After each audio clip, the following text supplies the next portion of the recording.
Hello, everyone. Welcome back to another episode of Everyday Chat. I'm Emily, and I'm here with my awesome friend, James. Today, we're going to be talking about something super relatable our day. You know, just a regular day in our lives, the ups, the downs, the little things that make it special. So, James, how's your day going so far? Hey, Emily. First of all, thanks for having me on again. It's always fun to chat with you. My day? Well, it's been pretty interesting so far. I woke up a little later than usual because, I couldn't resist that snooze button this morning.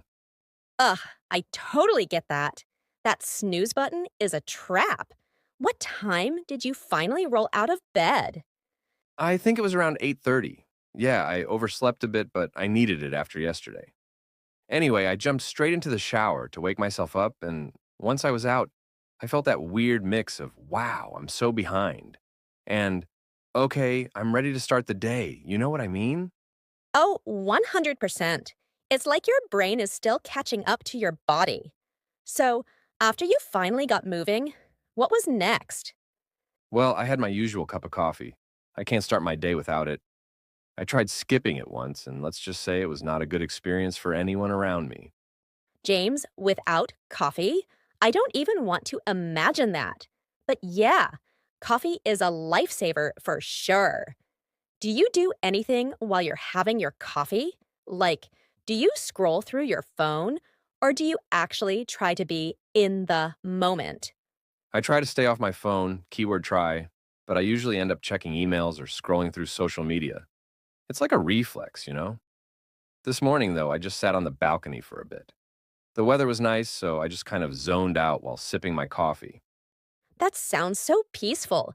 I love moments like that, where you can just be still for a while. My mornings are a bit more chaotic, though. I usually have to rush through everything. Yeah? How was your morning today? Oh, it was the usual craziness. I woke up earlier than you, around 7, but even then, it felt like I was racing against time. I had to get ready, eat breakfast, and make sure I didn't leave anything behind for work. And you know me, I always forget something. Haha, yeah, you always leave something important at home. What did you forget this time? My water bottle. It's like the one thing I need to stay hydrated. And I left it sitting on the kitchen counter. But hey, I realized halfway to work, so at least I wasn't too far. I had to turn back and grab it. Classic Emily. One of these days, you're going to forget something major like your phone or keys. Don't jinx me, James. I've actually come close to leaving my keys behind a few times, but I've caught myself just in time. Anyway, after that little detour, I made it to work. The commute was pretty uneventful today, though, which was nice. Well, that's always a relief. No traffic jams. Thankfully, no. It's one of those rare days where everything flows smoothly. I just put on a podcast. By the way, I've been listening to Creative Minds. It's so inspiring. And I just zoned out while driving. I've heard of Creative Minds. Isn't that the one where they interview artists and entrepreneurs? Yeah, exactly. It's really motivating. I love hearing how different people tackle challenges in their lives and careers. It gets me thinking about how I approach my own stuff. Now, that's awesome. I might need to check it out. I've been meaning to find a new podcast to listen to. I've been stuck on my usual sports and tech shows for a while now.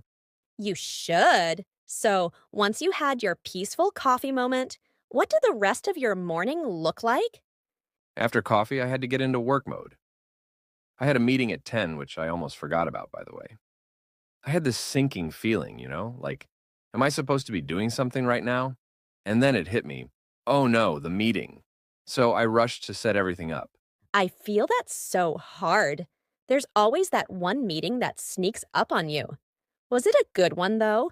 Or one of those that should have been an email? Honestly, it was somewhere in between. It was productive, but at the same time, I felt like we could have wrapped things up faster. A lot of the discussion was stuff we'd already covered last week. Ugh. I know those kinds of meetings too well. It's like deja vu, but not in a good way. Exactly. Anyway, after the meeting, I spent the next few hours catching up on some projects. I've been working on this big presentation for next week, and it's been taking up most of my brain power. So, my day's been pretty focused on that. That sounds intense. Do you like working on presentations, or is it one of those tasks you dread? I don't mind it, actually. It's kind of like putting a puzzle together. I just want to make sure it's perfect because it's a big deal. Higher ups are going to be there, so no pressure, right? None at all. I'm sure you'll nail it, though. You're great at presenting. Do you ever get nervous before big presentations? Oh, definitely. But I try to manage it by practicing a lot beforehand. I figure if I know my material inside and out, I can handle whatever comes my way. What about you? How's work been today? Work's been okay today. Nothing too crazy. I'm in the middle of planning a new project, so it's a lot of brainstorming and writing out ideas. I actually enjoy this part, though, where you get to be creative and think of all the possibilities. That's cool. What kind of project is it? It's a community outreach initiative. We're partnering with a few local organizations to run workshops for the high school students. It's still in the early stages, but I'm excited about where it's heading. That sounds amazing. I can see why you're enjoying it. You get to bring your creativity into play and make an impact at the same time. Exactly. I love that it's something meaningful, and we're hoping to make a real difference for these kids. I think it's going to be a rewarding experience once it all comes together. That's really inspiring, Emily. So, after work, what do you usually do to wind down? Do you have a routine? I try to. After work, I like to go for a walk if the weather's nice. It helps me clear my head and transition out of work mode. Today, though, I'm thinking of catching up on some reading. I've been trying to finish this book for weeks now. Which book? It's called Atomic Habits by James Clear. It's all about building good habits and breaking bad ones. It's really practical and easy to read, but I just haven't had enough time to get through it. I've heard great things about that one. I've been meaning to pick it up myself. I'm all about trying to optimize my habits these days. You should. It's really motivating. Speaking of habits, what do you usually do after work? Well, it depends on the day. Sometimes I go to the gym to get a workout in, but today, I think I'll just relax. Maybe watch a movie or catch up on a show. I've been watching Succession lately, and it's so intense. Well, it depends on the day. Sometimes I go to the gym to get a workout in, but today, I think I'll just relax. Maybe watch a movie or catch up on a show. I've been watching Succession lately, and it's so intense. It's the family dynamics. It's so complicated and messy, but in a way that keeps you hooked. You never know what's going to happen next. It's like a roller coaster of emotions. Sounds like the perfect show for an evening unwind. Yeah, it's definitely a good way to chill out after a long day. What about you, though? Aside from reading, do you do anything else to relax after work? Yeah, sometimes I'll do a little bit of yoga.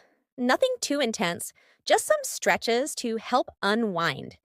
It's kind of my go to when I feel like I've been sitting for too long, especially after a day of meetings. Tonight, though, I think I'll just stick to reading and maybe binge a few episodes of The Great British Bake Off. It's my comfort show. Bake Off. I love that show. There's something so relaxing about watching people bake under pressure, even though it's the opposite of what you'd think would be relaxing. Right? It's like, even when they mess up, it's still wholesome and fun to watch.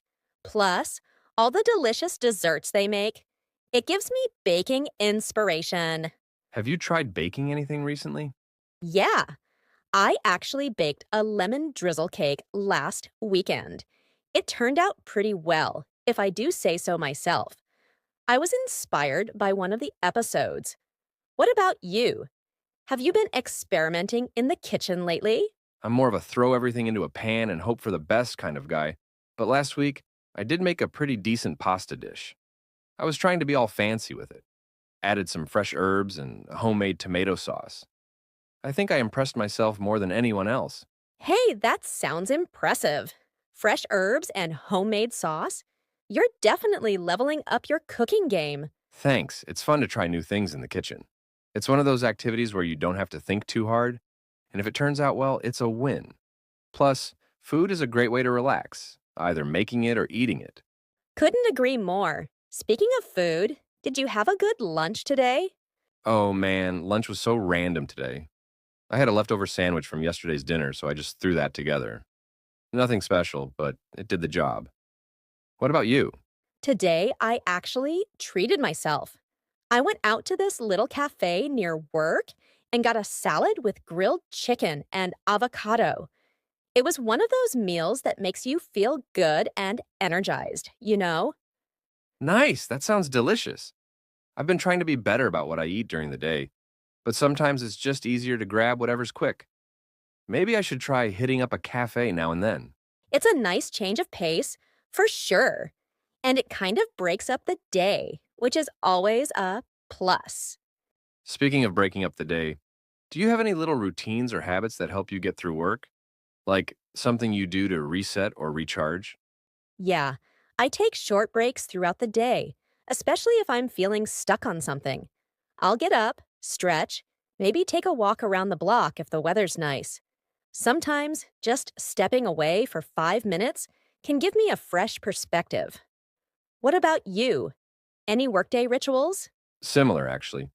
I'll take quick breaks too, usually just to grab more coffee, though. Sometimes I'll step outside for a minute or two just to get some fresh air. It helps to clear my head when I've been staring at a screen too long. Totally. Fresh air is like a reset button for me, too. I think we underestimate how much a small break can help productivity. So, Emily, you mentioned earlier that you've got this whole evening routine thing going on now. I'm curious, what does it look like? How do you wind down after a long day? Yeah, I've been really intentional about my evenings lately. I used to just let the evening drift, but now I've found having a routine helps me relax better. It all starts right after work. I usually take a shower first thing to wash off the day. It's almost like a reset for me. Oh, I totally get that. A shower in the evening can be so refreshing, especially if you've had a stressful day. Do you go for a hot shower or more of a cool one? Definitely hot. I love the feeling of the steam. It's like an instant stress reliever. Plus, it's getting cooler in the evenings now, so a hot shower feels even better. After that, I'll put on some comfy clothes, sweats, usually, and light a few candles around the living room. The soft lighting really helps me relax. Oh, I totally get that. A shower in the evening can be so refreshing, especially if you've had a stressful day. Do you go for a hot shower or more of a cool one? Definitely hot. I love the feeling of the steam.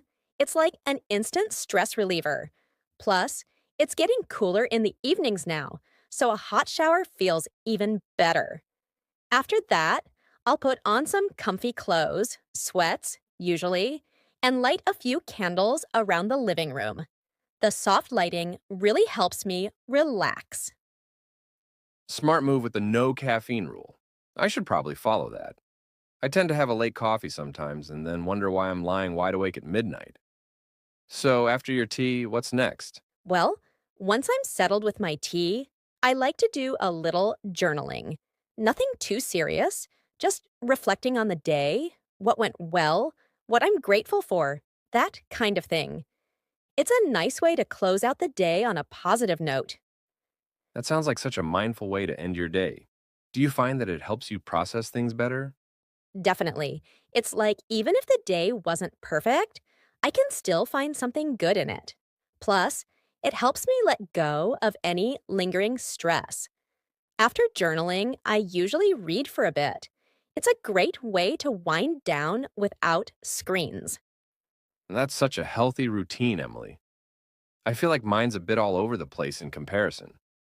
My evenings start off strong, but then they kind of spiral into chaos. Okay, now I have to know, what's your evening routine like? Well, it starts off well, like I said. I get home, kick off my shoes, and usually head straight to the kitchen to make dinner. That's the one consistent part of my evening. I always cook. I find it kind of relaxing. even if I'm just whipping up something simple like pasta or stir fry. That's awesome. I feel like cooking can be really therapeutic.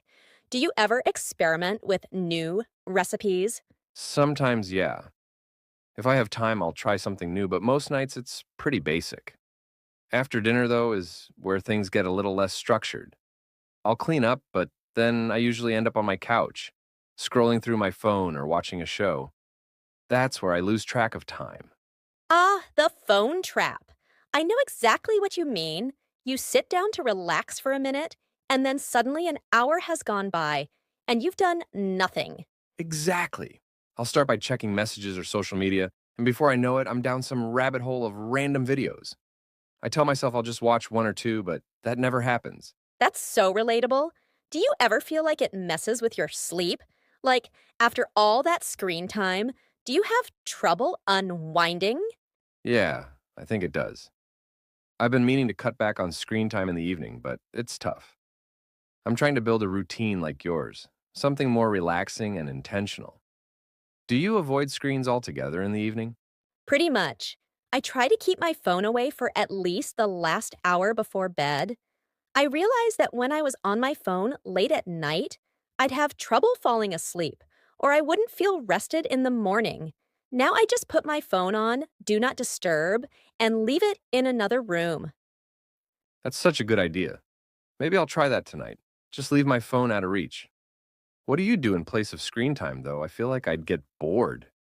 Honestly, once you get used to it, you find other things to fill the time.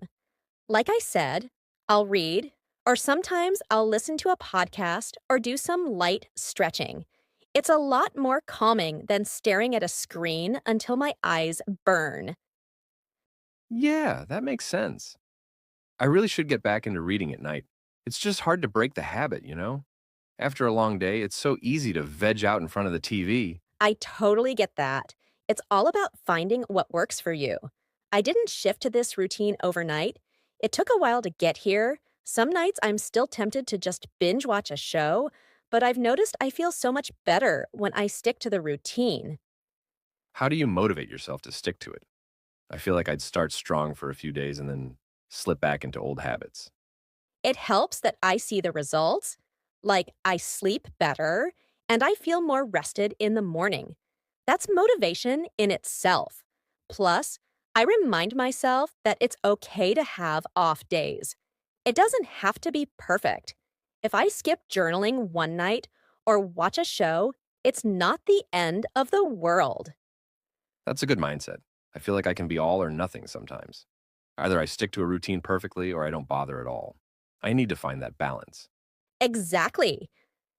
It's all about balance, and routines should be flexible enough to adapt to life.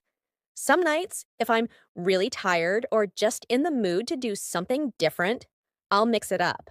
Like, maybe I'll do a face mask and watch a light comedy instead of reading.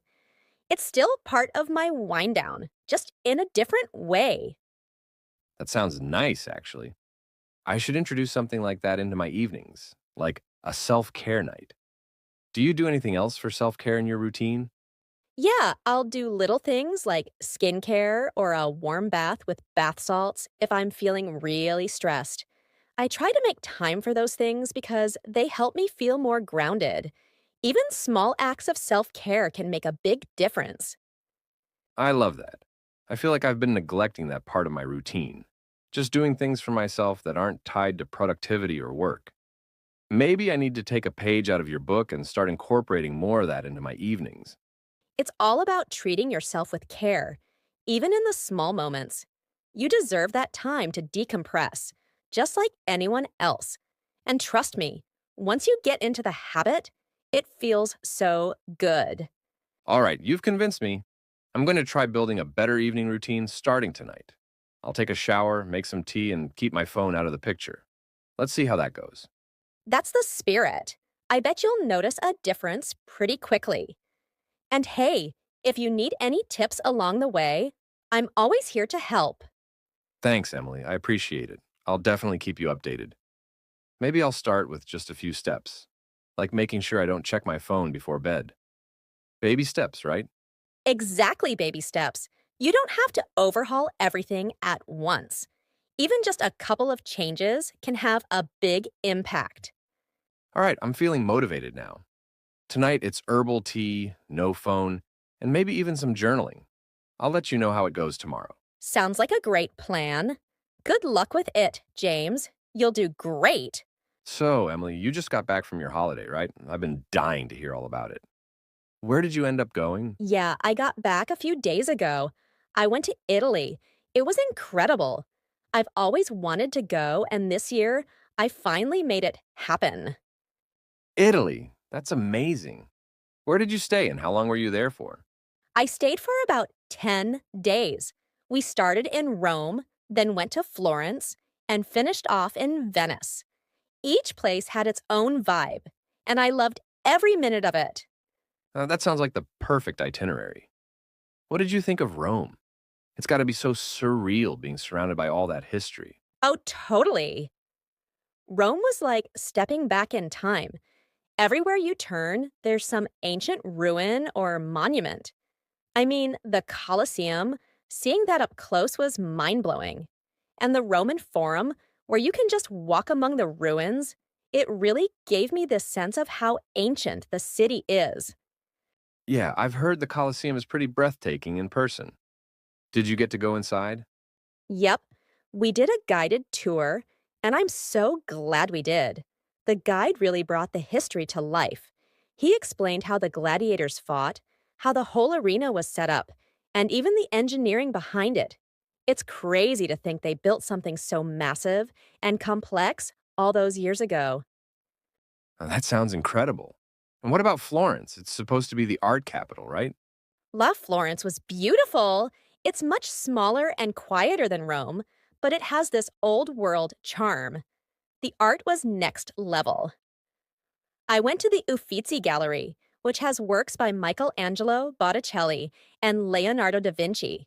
Standing in front of Botticelli's The Birth of Venus was one of those pinch me moments. Wow, that's the kind of art you study in school. And then you're just there, seeing it in person. Must have been surreal. Did you have a favorite piece? The Birth of Venus definitely stood out to me. But Michelangelo's David, that was another highlight. We went to the Accademia Gallery to see it. I've seen pictures of it before, but nothing compares to seeing it in person. The level of detail in the sculpture is insane. It's one of those things that just makes you stop and stare. That's amazing. I can only imagine how awe-inspiring it must be to see such masterpieces in person. Did you do anything else in Florence besides checking out the art? Yeah, we did a lot of wandering through the city. The architecture is stunning. Everything feels like a work of art. The Duomo, Florence's cathedral, was another highlight. We climbed all the way to the top of the dome. The views over the city were breathtaking, and the interior of the dome is covered in this massive fresco. Totally worth the climb, even though it was exhausting. Climbing the Duomo sounds intense. I bet those views made it all worth it, though. How's the food in Florence? Italy is known for its food, after all. The food. I don't think I've ever eaten so well in my life. Every meal felt like an event. We had the best pasta. Homemade, of course, like fresh pappardelle with wild boar ragu. And the gelato, let's just say I had it every day, sometimes twice a day. Twice a day, that's the way to do it. I don't blame you. Italian gelato is supposed to be legendary. Any favorite flavors? Definitely pistachio. I also had this amazing stracciatella, which is like chocolate chip, but better. It's so creamy and rich, but not too sweet. And the pizza? Don't even get me started on the pizza in Florence. Now I'm getting hungry just hearing about it. So, after Florence, you went to Venice, right? I've always been curious about what it's like there with all the canals and no cars. Yeah, Venice was our last stop. It's like no place I've ever been before. The canals are literally everywhere, and the city feels like it's floating on water. We stayed in a little hotel right near the Grand Canal, so we'd wake up and look out the window to see boats and gondolas passing by. No cars, no traffic, just water. That sounds so peaceful. What was it like getting around? Did you ride in a gondola? Of course. We had to do the classic gondola ride. It was a bit touristy, but still worth it. Gliding through those narrow canals under the little bridges, it's just so picturesque. Our gondolier even sang a little for us, which was fun. Getting around Venice, though, is mostly by walking or taking the vaporettos, which are like water buses. You just hop on and off, and it's surprisingly easy to navigate. That's awesome. It's so different from anywhere else in the world. Did you have a favorite spot in Venice? I think my favorite part of Venice was just wandering around and getting lost in the little side streets and hidden squares. Every corner you turn, there's something beautiful to see, whether it's a tiny canal, a picturesque bridge, or some old, crumbling building with vines growing up the side. We did go to St. Mark's Basilica, though, and that was another highlight. The interior is covered in gold mosaics, and it's just stunning. I've seen pictures of St. Mark's. It looks like a jewel box. Did you go inside the Doge's palace too? I heard that's another must see. Yes, the Doge's palace was fascinating. It's so opulent, and the history there is incredible. We walked across the Bridge of Sighs, which connects the palace to the old prison. It's called that because prisoners would get their last view of Venice before being locked away. The contrast between the palace's grandeur and the dark, narrow prison cells was striking. That sounds like quite the experience. So much history and beauty all in one trip. Did you feel like you got a real taste of Italian culture while you were there? Oh, definitely. I tried to immerse myself as much as possible. The people were so warm and welcoming, and I loved practicing my Italian, even though I'm still pretty basic with it. But they appreciate when you make the effort. The culture is so relaxed, too. Everything moves at a slower pace, especially in the evenings when people sit outside for hours, just sipping wine or having dinner. It's such a different vibe from home. Yeah, it seems like they really know how to enjoy life over there, like taking time to savor the moment.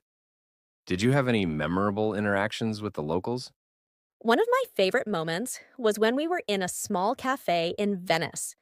The owner, an older woman, came over and struck up a conversation with us in Italian. She was so friendly, and even though I didn't catch every word, we managed to talk about the city, food, and her life running the cafe. She gave us a free dessert at the end, this delicious tiramisu. It felt like such a genuine local experience. Now, that's the kind of thing that makes traveling so special. The people you meet along the way. It sounds like you had an unforgettable trip. I really did. It was everything I hoped for and more. The sights, the food, the history. It was just the perfect escape. I feel so recharged now, even though we did a lot of walking and exploring. Well, it sounds like the perfect mix of relaxation and adventure. I'm jealous, honestly. I need a holiday like that. You definitely should. I think everyone needs a good getaway now and then. It helps you reset and come back with a fresh perspective. Any thoughts on where you might go for your next trip? I've been thinking about doing something similar, actually. Italy is high on my list, but I've also been curious about Spain. I've heard Barcelona is amazing with the architecture and the beaches. I feel like I could do a mix of city exploration and some time to just chill by the sea. That sounds perfect. I've heard great things about Spain, too. Wherever you end up, I'm sure you'll have an amazing time. Just make sure to try the local food. That's half the fun. Oh, you don't have to worry about that. Eating my way through a country is always part of the plan. Thanks for sharing all about your holiday, Emily. You've definitely inspired me to start planning my next trip. Anytime, James. I'm sure wherever you go, it'll be fantastic. Just don't forget to send me some photos. Don't worry, you'll be the first to get a photo update. I'm already daydreaming about walking through some European city, eating all the food. But now that you're back from Italy, how's it been settling into regular life again? It's always a bit of an adjustment, isn't it? You go from this exciting, carefree holiday mode back to reality. The first couple of days were tough. I kept waking up and thinking, why am I not in Rome right now? But now I'm getting back into the swing of things. Yeah, it's like a mini culture shock coming home. You go from soaking in all these amazing sights and experiences to doing laundry and answering emails. Exactly. The first morning back, I woke up and thought I could just stroll to a cafe for an espresso and croissant, like I did in Italy. Then I remembered I had to make my own coffee and rush to work. It's a harsh reality check. It's always the little things, isn't it? The rhythm of life on vacation just feels so different. But I bet your time away gave you some perspective, right? It really did. I feel like taking a step back from everything helped me appreciate the simple moments more. In Italy, people really take their time with everything: meals, conversations, even just walking around. It made me realize how rushed I've been living back home. I want to try bringing some of that slower pace into my life now. That's such a good takeaway. We're always so caught up in rushing from one thing to the next. It's nice to slow down and enjoy the moment. Do you think you'll be able to keep that Italian mindset going now that you're back? I hope so.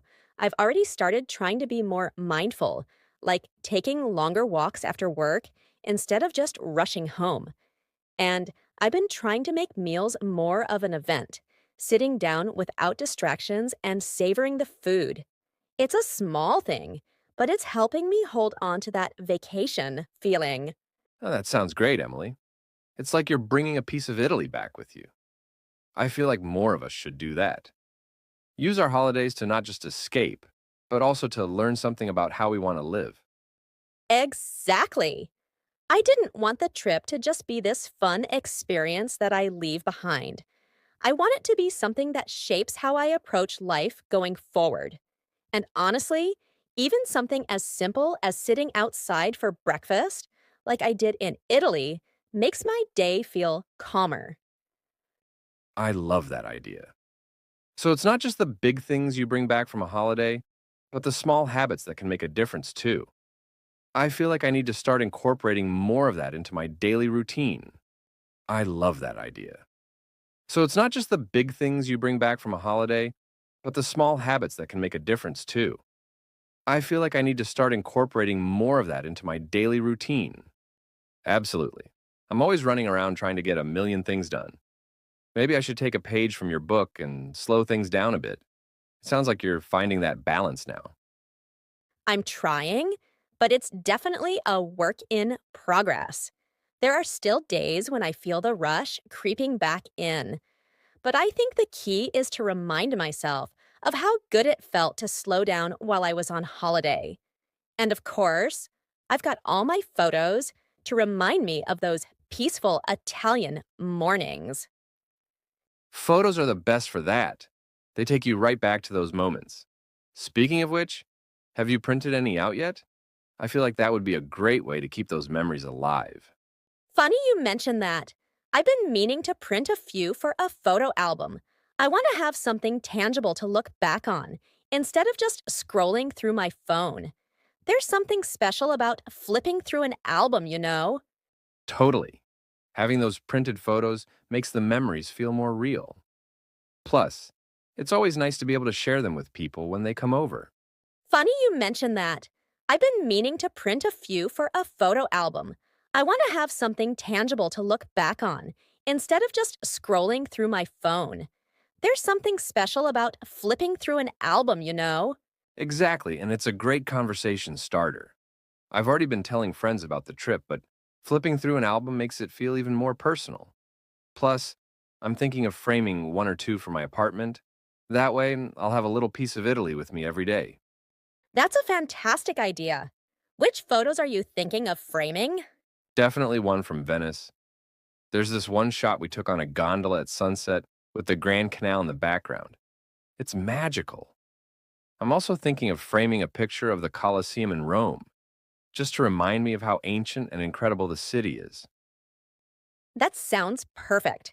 Every time you look at those pictures, you'll be transported back. And maybe it'll inspire you to start planning your next holiday. Oh, for sure. I'm already dreaming of the next adventure. But for now, I think I'll just enjoy the memories of Italy a little longer. That's the way to do it. Let the memories sink in before rushing off to the next destination. So, any ideas for where you might go next? I've been thinking about Greece. The islands look so beautiful, and there's so much history there, too. Plus, I've always wanted to see Santorini and those iconic white buildings overlooking the sea. Greece would be amazing. The combination of history and stunning scenery sounds right up your alley. I could totally see you loving it there. I think so, too. And I've heard the food is incredible, which is always a bonus. But I'm also considering Japan. It's such a different culture from Europe, and I'd love to experience something completely new. Japan would be an incredible change of pace. The culture, the food, the technology. It's like a whole different world compared to Italy. Plus, you could time it with cherry blossom season. That's supposed to be breathtaking. That's what I was thinking. I'd love to see the cherry blossoms in full bloom. It's just a matter of deciding whether I want to go for history and culture, like Greece, or a completely different vibe with Japan. Either way, you can't go wrong. Both places sound like dream destinations. But for now, it sounds like you've got plenty of memories from Italy to keep you going. So, Emily, we've talked a lot about work and travel, but we haven't really chatted about your family and friends lately. How's everyone doing? They're doing well. Thanks for asking. My family's been keeping busy, and my friends, well, they're as chaotic as ever, but in the best way. How about you? How's your crew? My family's good too. My sister just got a new job and she's really excited about it. As for my friends, we're all trying to keep up with life, but we still manage to get together when we can. It's funny how you have to work harder to stay connected as everyone gets busier. Tell me about it. It used to be so easy to just hang out, but now with work, relationships, and everyone having their own lives, it feels like you have to schedule weeks in advance. But when we do get together, it's like no time has passed, which is nice. Exactly. That's the best part. So, who do you usually hang out with these days?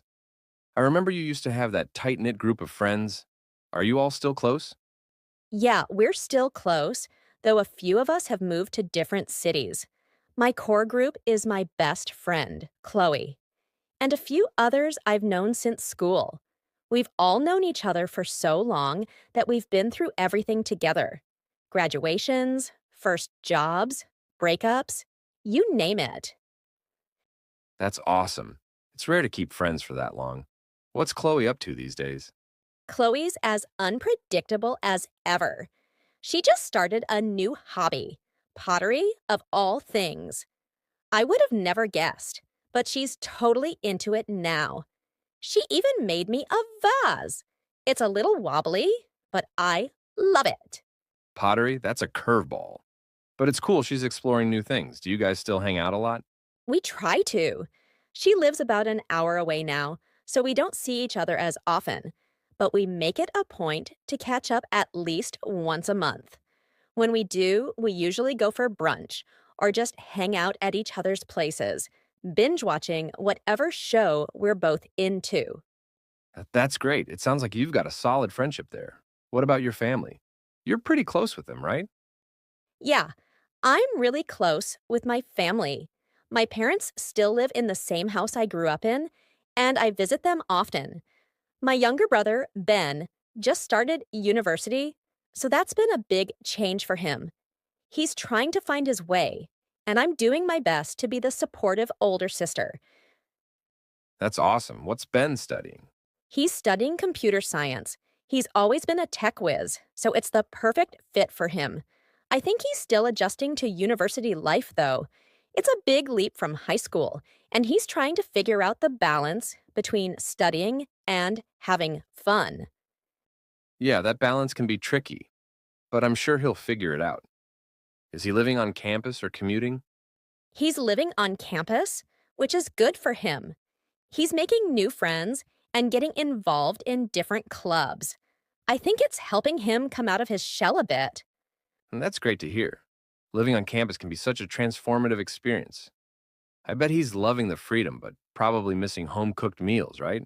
Oh, for sure. Every time I talk to him, he's like, I miss mom's cooking. I've already sent him a care package with some of his favorite snacks, but nothing beats a home cooked meal, you know? Absolutely. There's something about that home cooked food that just hits different. What about your parents? How are they doing with the whole empty nest thing now that Ben's away? They're adjusting. I think they miss having both of us around, but they're enjoying some peace and quiet, too. My dad's taken up gardening, and my mom's doing more volunteering, so they're keeping busy. Plus, we still get together for Sunday dinners, so they don't feel too lonely. Sunday dinners. That's such a nice tradition. What do you guys usually do? Is it a big family affair? Yeah, it's a bit of a family ritual. We all gather at my parents' place, and my mom cooks a big meal, usually something hearty, like roast chicken or lasagna. It's a time to catch up and just be together. Even Ben comes home from campus when he can. That's awesome. Learning from family recipes is the best. It's like you're not just making food, but also keeping a piece of family history alive. Yeah, we're pretty close. My parents are retired now, and they've been traveling a lot lately, which they've really been enjoying. I catch up with them whenever they're back in town. My sister and I are tight too. She's just started her new job, so we've been talking a lot about that. That's great. Where have your parents been traveling to? They've been all over the place. They just got back from a trip to New Zealand, and before that, they were in Portugal. They're definitely making the most of their retirement. Wow, that's impressive. It must be nice for them to have that freedom now. Do they ever invite you to join them on their travels? They've mentioned it a few times, but their trips are usually more geared towards relaxing and sightseeing, which isn't exactly my style. But maybe one of these days I'll tag along for a short trip. That sounds fun. It must be great for them to be able to explore the world now that they've got the time. Yeah, they've worked hard their whole lives, so it's nice to see them enjoying it. And it gives me some travel inspiration for the future. For sure. It's nice to have family that supports your adventures, whether it's traveling or just pursuing your passions. Speaking of which, do you ever hang out with your friends from childhood, or has life made it harder to stay in touch? I still keep in touch with a few of my childhood friends. It's harder now with everyone spread out, but we try to meet up at least once or twice a year. We usually get together for a big weekend trip. Last time we went hiking, which was a blast. That's awesome. It's great that you guys still make time for each other. A weekend trip sounds like a perfect way to stay connected. Yeah, it's a good way to catch up and relax. Plus, it's nice to get away from the day to day grind. I feel like those friendships from childhood are special. You don't have to explain anything because they already know you so well. Exactly. There's this comfort in knowing someone for so long. They've seen you through all the phases of life. My best friend, Chloe, and I always joke that we've been through every awkward stage together, so nothing can surprise us anymore. That's the beauty of long term friendships. You've got all those shared memories, inside jokes, and no pretenses. It's like a home base, no matter how much life changes. Totally. And even though we don't see each other as often as we used to, whenever we do, it feels like nothing's changed. That's how you know it's a true friendship. Yeah, they're like your support system, no matter what's going on. It's funny how sometimes you don't realize how much you rely on your friends and family until you stop and think about it. They're just always there, Exactly. It's easy to take it for granted because they've been in your life for so long. But when you really stop to appreciate it, you realize how lucky you are to have people who care about you. I mean, even when things get tough, you always have someone to turn to. For sure. That's the best part.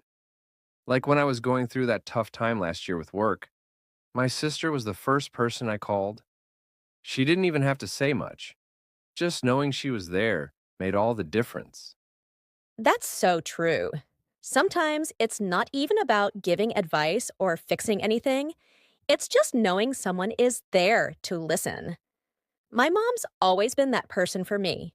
Whenever I'm stressed or overwhelmed, she'll just listen, and somehow, by the end of the conversation, I feel better. Yeah, moms have that magic touch. My mom's the same way. Even if I just vent for 10 minutes, she'll remind me to keep things in perspective. It's comforting to have someone who's been through more of life's ups and downs and can give you that reassurance.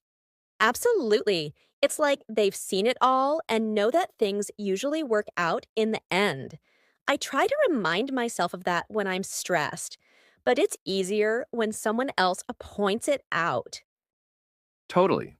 Sometimes you just need that external voice of reason to snap you out of your own head. Do you think you and your brother Ben will stay as close as you are now, even when he's fully in the university groove? I hope so. We've always had a good relationship, despite the age gap. I try to check in with him often, especially since I remember how overwhelming the first year of university can be. He'll text me for advice sometimes, which is nice. It makes me feel like I'm still a part of his life, even though he's starting this new chapter. That's awesome. It's great that he knows he can come to you. My sister and I are like that too. Even though we're both adults now, it's nice to have that sibling connection where you can talk about anything, big stuff or just random things. Exactly. There's something special about that sibling bond. You grow up together, so no one else knows you quite like they do. I've had friends come and go over the years, but Ben's always been a constant in my life. Same here with my sister. We've had our share of arguments growing up, but now that we're older, we appreciate each other more. I guess that's part of growing up. You start valuing those close relationships more and more. Definitely. I think as you get older, you realize how important those connections are. You don't need a million friends or the most exciting social life. You just need a few people who really matter and who've got your back. Exactly. Quality over quantity, right? I used to worry about having a big social circle, but now I'm more focused on the people who I know I can count on. It's better to have a few close friends who know you inside and out. Couldn't agree more. And honestly, I feel like the older we get, the harder it is to make new, deep connections like that. It's just easier to lean on the ones we've had for years. Yeah, those long lasting friendships are built on so much history. It's hard to replicate that with someone new. You know each other's quirks, your shared memories go way back, and you don't have to explain everything. You just get it. Exactly. Like with Chloe, we've known each other for so long that we have this shorthand in our conversations. It's effortless. We don't even need to finish sentences sometimes because we just know what the other person's thinking. That's the best. My buddy Max and I are like that too. We'll be hanging out, and sometimes we just exchange a look, and we know exactly what's going on without saying a word. That's when you know you've got a true friend. It's funny how those little things mean so much. Even just being comfortable in silence with someone. There's no pressure to fill every moment with words. Totally. I feel like those are the most meaningful friendships. You don't have to perform or pretend. You can just be yourself, whether you're talking or not. Here's a series of questions and answers that relate to the various topics we've covered: day-to-day routines, holidays, friends and family, etc. Each answer provides a full, detailed response, resembling a natural conversation. Question 1. What does your evening routine usually look like? My evening routine is something I look forward to because it's when I finally unwind after a busy day. Usually, I finish up work or any errands by around 6 or 7 p.m., and the first thing I do when I get home is change into something comfortable, usually sweatpants and a cozy hoodie. I'll grab a snack, maybe some fruit or a handful of nuts, and then I sit down to catch up on social media or watch a few YouTube videos while I decompress. After that, it's dinner time. I like to keep dinners simple during the week, nothing too fancy. Sometimes I'll cook up something quick like pasta with vegetables or stir fry, and other times, if I'm feeling a bit lazy, I might just order in. Once dinner's done, I like to tidy up the kitchen because waking up to a clean space always makes the next morning easier. Then, I'll either watch a TV show or read a book, depending on my mood. Lately, I've been more into reading, so I usually grab whatever novel I'm into at the moment and get lost in that for an hour or two. By the time it gets to around 10 or 11 p.m., I start winding down for bed. I do a quick skincare routine. Nothing too elaborate, just cleansing, moisturizing, and maybe a face mask if I'm feeling fancy.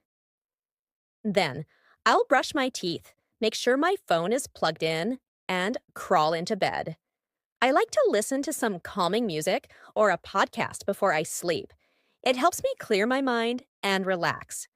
By midnight, I'm usually ready to fall asleep, so I'll turn everything off and just drift off, ready to take on the next day. Question 2. How do you usually spend your holidays? Holidays for me are all about relaxation and spending quality time with the people I care about. I like to get away from the usual hustle and bustle, so I often plan a trip, even if it's just for a few days. It doesn't have to be somewhere far. Sometimes just a weekend at a cozy cabin or a short beach getaway can do wonders. If I'm traveling, I love to explore new places, try different foods, and really immerse myself in the local culture. I'm not one for super structured itineraries, though. I prefer a more laid back approach where I can just wander around, stumble upon cool spots, and take it all in at my own pace. I usually try to do a mix of sightseeing, relaxing, and maybe even some adventurous activities like hiking or kayaking, depending on where I am. But if I'm staying home for the holidays, it's all about catching up with family and friends. We'll often have a big family meal, and I'll spend the day helping in the kitchen, trying new recipes, or baking something sweet. There's something really special about sitting down with your loved ones, sharing food, and reminiscing about the good old days. It's a tradition in our family to exchange small gifts, but it's never about the presents. It's the togetherness that really matters. In the evenings, I love curling up with a good book or watching movies, especially holiday themed ones if it's that time of year. It's also when I get the chance to reflect, recharge, and set new intentions for the next year or season. Whether I'm traveling or at home, holidays are all about slowing down, enjoying the moment, and making memories with the people who matter most. Question 3. How important is your family in your daily life? My family is incredibly important to me, and I'm really lucky to have such a close knit relationship with them. Even though I'm an adult now, I still talk to my parents pretty often, whether it's a quick phone call, a text, or meeting up for Sunday dinners. We have this tradition where we all gather at my parents' place at least once a week, and it's something I really cherish. My mom cooks a big meal, and we all sit around the table catching up on everything that's been going on in our lives. Family to me isn't just about being related by blood, it's about support, understanding, and being there for each other, no matter what. Whenever I've gone through tough times, whether it's work stress, personal issues, or just feeling down, they've been my rock.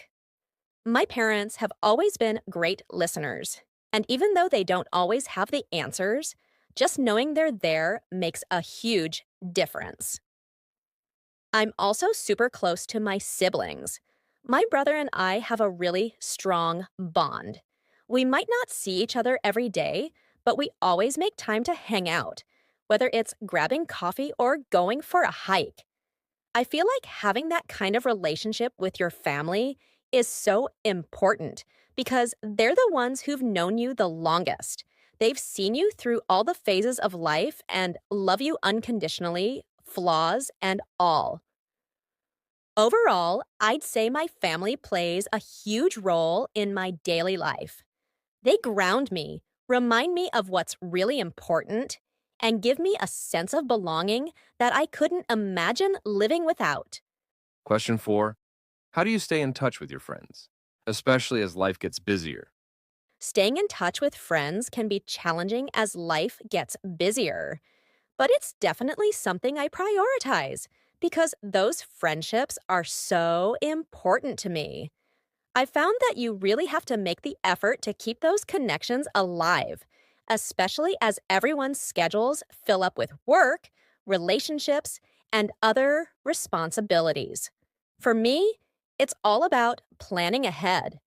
My friends and I usually set up group chats where we check in with each other regularly, even if it's just sharing funny memes or quick updates on our day. It helps keep us connected. And we make it a point to meet up at least once a month for something fun, like brunch, a movie night, or even a weekend getaway if we're feeling adventurous. We've learned that if we don't plan it in advance, it's easy for months to slip by without seeing each other. When it comes to my closer friends, I try to call or FaceTime them whenever I can. Even if we're both busy, squeezing in a quick 10-minute chat on the drive home or while we're cooking dinner helps maintain that closeness. With my best friend, it's pretty effortless. We can go a couple of weeks without talking, but when we do catch up, it feels like no time has passed. I think that's the sign of a true friendship. It's definitely harder now than it was when we were younger and had fewer commitments, but I think the key is being intentional about it. Friendships are like any other relationship. You have to invest time and energy into them. And in return, you get those priceless moments of laughter, support, and connection that make it all worth it. Question 5. How does your family support you in your everyday life? My family's support is something I can always count on, and it makes a huge difference in my everyday life.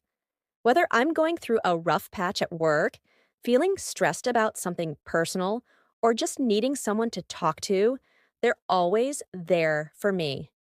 I think having that kind of solid foundation gives me the confidence to handle whatever life throws my way. For example, my mom is always my go-to when I need advice. She has this way of listening that makes me feel understood, and even if she doesn't have all the answers, she helps me see things more clearly. My dad, on the other hand, is great at giving practical advice. If I have a problem, he's the one who'll help me come up with a step-by-step plan to fix it. It's a nice balance, and between the two of them, I feel like I have a strong support system. My siblings also play a big role. My brother is like my best friend. We talk about everything, from work to relationships to random life stuff. He's great at making me laugh when I'm feeling down, and we have this unspoken understanding that we'll always have each other's backs.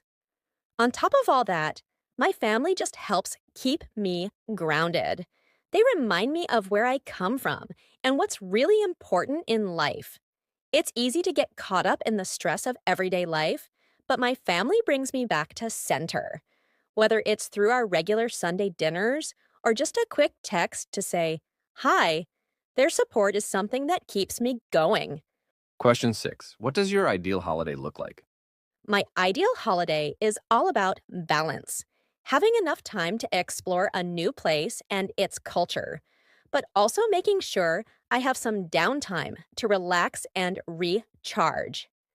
I'm not the type of person who likes to cram every single day with activities. I like to take it slow, enjoy the moments, and not feel rushed. If I'm going somewhere warm, like a tropical beach destination, my perfect day would start with waking up early, grabbing a light breakfast, and heading to the beach. I love the idea of spending the morning soaking up the sun, maybe reading a book under an umbrella, or taking a dip in the ocean. It's peaceful and helps me unwind from the daily grind. After the beach, I'd probably head back to the hotel for a quick nap or a shower, then go out for lunch at a local restaurant. I'm a huge foodie, so trying new dishes and tasting the local cuisine is a big part of my holiday experience. I'd spend the afternoon wandering around, exploring markets, visiting historical sites, or doing something fun like snorkeling or a boat tour. In the evening, I like to keep things relaxed. I'd enjoy a nice dinner with a view, someplace quiet where I can watch the sunset. Maybe afterward, I'd take a walk along the beach or through the city streets, soaking in the night vibes. If I'm in the mood, I might stop by a local bar or cafe for a drink. But honestly, I'm just as happy winding down with a good movie or catching up with friends back home over video calls. The key for me is flexibility. I like having a rough plan, but also the freedom to change things up depending on how I feel. That's what makes the perfect holiday, a mix of relaxation, adventure, and good food. Question 7. How do you balance spending time with your friends and family when life gets hectic? It can definitely be tricky balancing time with both friends and family, especially when life gets busy with work or other commitments. For me, it's all about being intentional and making the most of the time I do have. I've learned that it's not necessarily about the quantity of time, but the quality. With my family, I try to set aside specific days or times to see them. For example, Sunday is often a family day for us, where we all get together for dinner or a barbecue. It's something we all look forward to, and it helps keep us connected even when everyone's schedules are packed. Plus, knowing that we'll see each other at least once a week takes the pressure off trying to plan spontaneous visits during the week. When it comes to friends, it's a little more flexible, but I still try to plan ahead. I'll text or call my close friends during the week to check in, and we'll set up plans for the weekend or for a night out.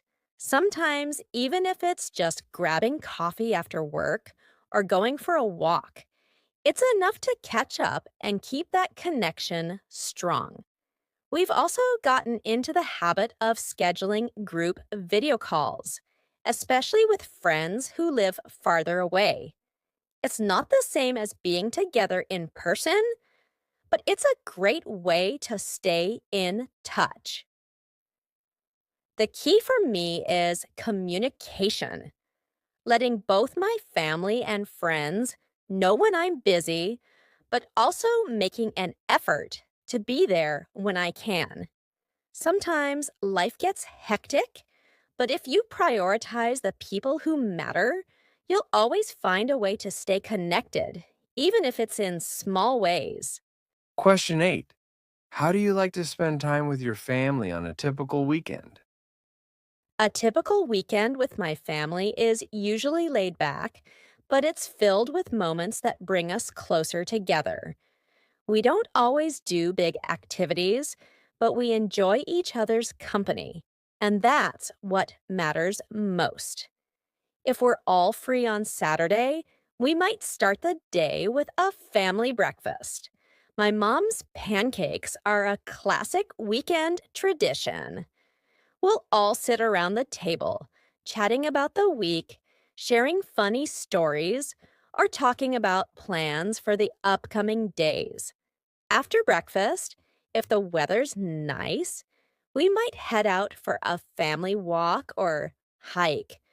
We live near some beautiful parks, so it's a great way to get outside and enjoy nature while also having some uninterrupted time to talk.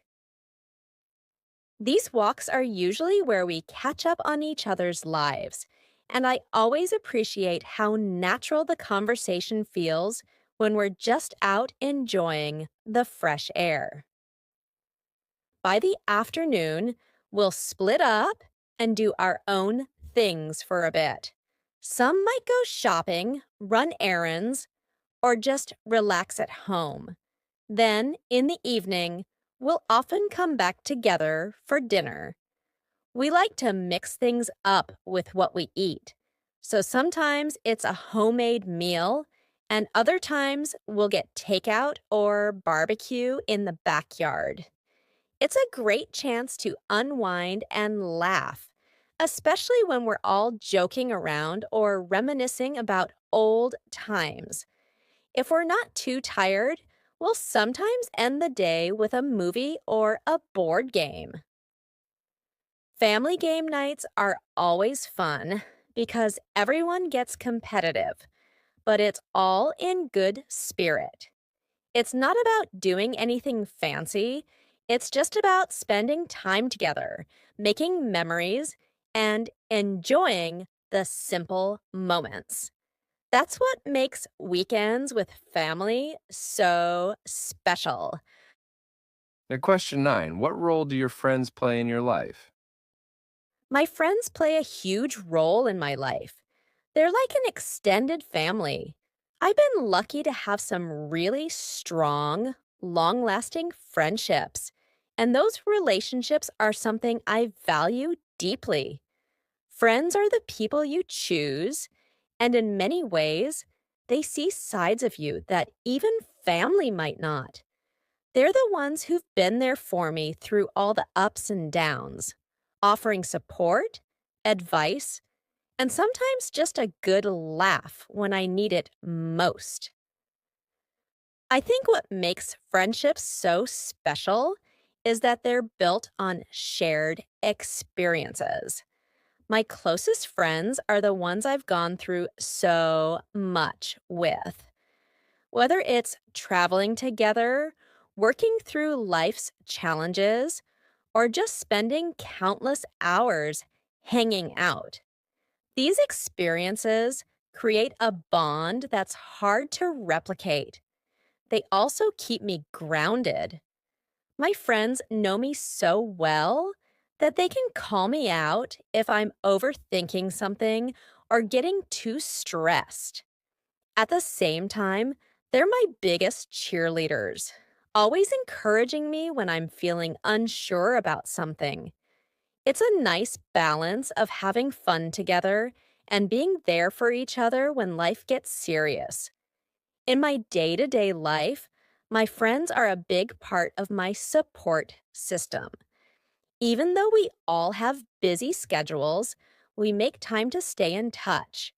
Whether it's going out for dinner, sending a funny meme, or just checking in with a quick call, it's those little moments of connection that make our friendships so strong. I really couldn't imagine my life without them. They bring so much joy, laughter, and perspective to everything I do. Question 10. How do your friends and family support your goals and aspirations? My friends and family are a huge source of support when it comes to my goals and aspirations. They've always been in my corner, cheering me on no matter what I set out to do. Having people who believe in you can make all the difference, especially when you're chasing something that's challenging or when you're feeling a little uncertain about your path. My family is great at keeping me grounded. They remind me of my strengths and help me stay focused on the bigger picture. My parents, in particular, have always encouraged me to follow my dreams, even if it means taking risks. They're practical, though, so they'll give me advice on how to approach things realistically. My dad's the type to remind me to have a backup plan, but he's also the first one to tell me to go for it when I'm passionate about something. My friends, on the other hand, are more like my personal cheer squad. They've seen me through every stage of life, so they know what I'm capable of. If I'm ever doubting myself, they'll be the ones to give me a pep talk, tell me to stop overthinking, and just go for it. They're also great sounding boards. Whether I am brainstorming new ideas, trying to figure out a career move, or just needing someone to talk things through with, they give me perspective and help me see things in ways I might not have considered. In both cases, having that support means I never feel like I'm going after my goals alone. Even when I face setbacks or challenges, I know I have people behind me who believe in what I'm doing and want to see me succeed. That kind of encouragement is priceless, and it's what keeps me motivated to keep pushing forward, even when the road gets tough. The question 11, how do you unwind after a long day? Unwinding after a long day is essential for me, especially if it's been one of those days filled with deadlines, meetings, and constant running around. I like to have a routine that signals to my brain it's time to relax. For starters, I always change into something comfortable as soon as I get home. It's a simple act, but it really helps me transition from work mode to chill mode. One of the first things I do is make myself a cup of tea or a light snack. There's something soothing about sitting down with a warm drink and just taking a moment to breathe. If I need some quick relaxation, I might scroll through social media or watch a few funny videos online. But I try not to get too absorbed in my phone because it's easy to lose track of time. Later, if I'm feeling up to it, I'll head out for a short walk. The fresh air really helps me clear my head and shake off the stress of the day. Sometimes I put on some music or a podcast and let my mind wander while I walk. It's a nice way to get some exercise without it feeling like a chore.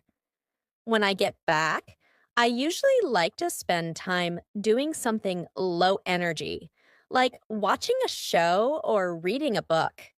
I tend to gravitate toward feel good shows or something lighthearted that helps me escape the day to day grind. If I've had a particularly intense day, I might opt for something more mindful, like meditation or deep breathing exercises, which really help me de stress and sleep better. By the time the evening rolls around, I like to wind things down by dimming the lights, putting my phone away, and just relaxing in a calm environment.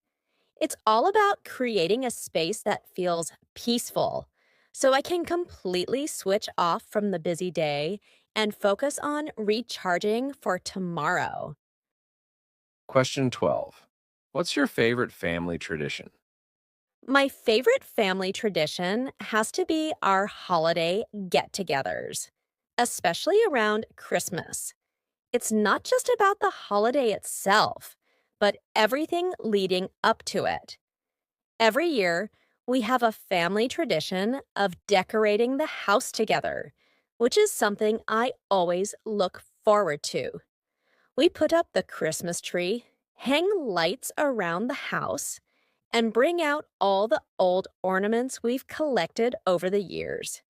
Each ornament has a story behind it, and we always end up reminiscing about the memories tied to them, whether it's a vacation we went on or something funny that happened when we were kids.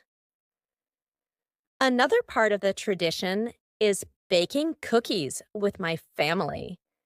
We all gather in the kitchen, and even though some of us aren't the best bakers, it's more about the fun than perfection. My mom usually leads the way, but we all pitch in with decorating or rolling out the dough. The house smells amazing when everything's baking, and it's just such a warm, cozy time. On Christmas Eve, we always have a big family dinner where we get together with extended relatives, and the table is full of all our favorite dishes. It's not just the food, though, it's the laughter, the stories, and the sense of togetherness that makes it so special. After dinner, we all exchange small gifts or play games. And sometimes we even sing carols just for fun. The night usually ends with everyone watching a Christmas movie or sitting by the fireplace sharing hot chocolate.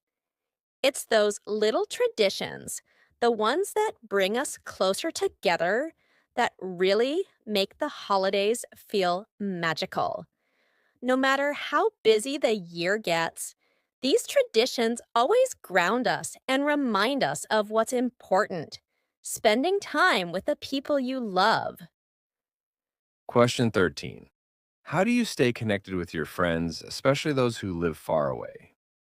Staying connected with friends who live far away can be a challenge, but in today's world, technology makes it a lot easier. For me, it's all about maintaining regular communication, even if we're in different time zones or have completely different schedules. One of the things I do is schedule regular catch up calls. It might sound simple, but it works. I'll reach out to a friend and suggest a day and time for a video call or phone chat, and we make it a point to keep that appointment, even if life gets busy. It doesn't have to be long. Sometimes even a 15-minute conversation can make a difference and help us feel more connected. If we're both free, we might talk for an hour or more, but the key is consistency. Another thing we do is send each other little updates throughout the week. We might not have time for a full conversation, but we'll send voice notes, funny memes, or short texts to let each other know what's going on. It's a nice way to stay in touch without needing to carve out a big chunk of time. Group chats have also been a lifesaver. I'm part of a few different ones, and we use them to share everything from life updates to random thoughts and funny stories. It's like we're all hanging out together, even though we're miles apart. Sometimes we'll plan virtual hangouts, like watching a movie together online or playing an online game, which gives us that sense of doing something together, even though we're far apart. The most important thing is to not let too much time pass without checking in. Even if we don't talk every day, making that effort to stay connected shows that we value the friendship. It might take more effort than if we lived in the same city, but it's definitely worth it. Question 14. What's one thing you've learned about friendships as you've gotten older? As I've gotten older, I've learned that the quality of friendships matters far more than the quantity. When you're younger, it feels like you need to have a big group of friends to feel fulfilled. But over time, I realized it's the deeper connections that really stand the test of time. Having a few close friends who truly know you and support you is far more valuable than having a large group of acquaintances. I've also learned that friendships evolve, and that's okay. People grow and change, and sometimes that means you grow apart. It used to feel sad when friendships would fade, but now I understand that it's a natural part of life. Some friendships are meant to be for a certain season, and others last a lifetime. Both are valuable in their own way. Another thing I've learned is that communication is key. As life gets busier, it's easy to lose touch or let things slip. But if a friendship is important to you, it's worth putting in the effort to stay connected. Sometimes that means being the one to reach out first or making the extra effort to plan something, even when schedules don't align perfectly. It's about showing that you care, even when life gets hectic. I've also realized that friendships, like any relationship, require understanding and patience. We all go through tough times, and sometimes friends might not be as available or responsive as they used to be. But being able to give space and understanding during those times makes the friendship stronger in the long run. It's not about being in constant contact, but knowing that when you do reconnect, the bond is still strong. In short, I've learned that real friendships are based on trust, understanding, and a mutual desire to see each other grow. They might not always be easy to maintain, but they're definitely worth the effort. Question 15. How do you handle disagreements with family members? Handling disagreements with family members can be tricky because there's a lot of history and emotions involved. One thing I've learned over time is that it's important to approach these situations with patience and a level head, even when emotions are running high. It's easier said than done, but I try to remind myself that we're all coming from a place of love, even if we don't see eye to eye in the moment. First, I try to take a step back and really listen to what the other person is saying. It's easy to get defensive and want to prove your point, but I've found that taking the time to understand their perspective makes a huge difference. Sometimes the disagreement stems from a misunderstanding, and listening helps clear things up before it escalates further. If things get heated, I'll often suggest taking a break and coming back to the conversation later. It's amazing how a little time can help everyone calm down and gain some perspective. During that time, I try to reflect on the situation. What am I really upset about? Is there a compromise we can reach? These questions help me approach the conversation more thoughtfully when we return to it. In the end, I try to remind myself that disagreements don't define the relationship. They're just a part of being human. No family is perfect, and we all have our differences. The important thing is to communicate openly and with respect, and to be willing to forgive and move on. Holding on to grudges only makes things worse in the long run, and I'd rather focus on finding a solution that works for everyone. At the end of the day, family is about love and support. Even when we disagree, I know that we'll work through it because our bond is stronger than any argument. Question 16. How do you usually spend your weekends? My weekends are a mix of relaxation and productivity, depending on how the week went. If I've had a particularly busy week, I tend to focus more on self care and just taking a break from the usual hustle. I love sleeping in on Saturdays. It's my way of recharging and letting myself ease into the day without any rush.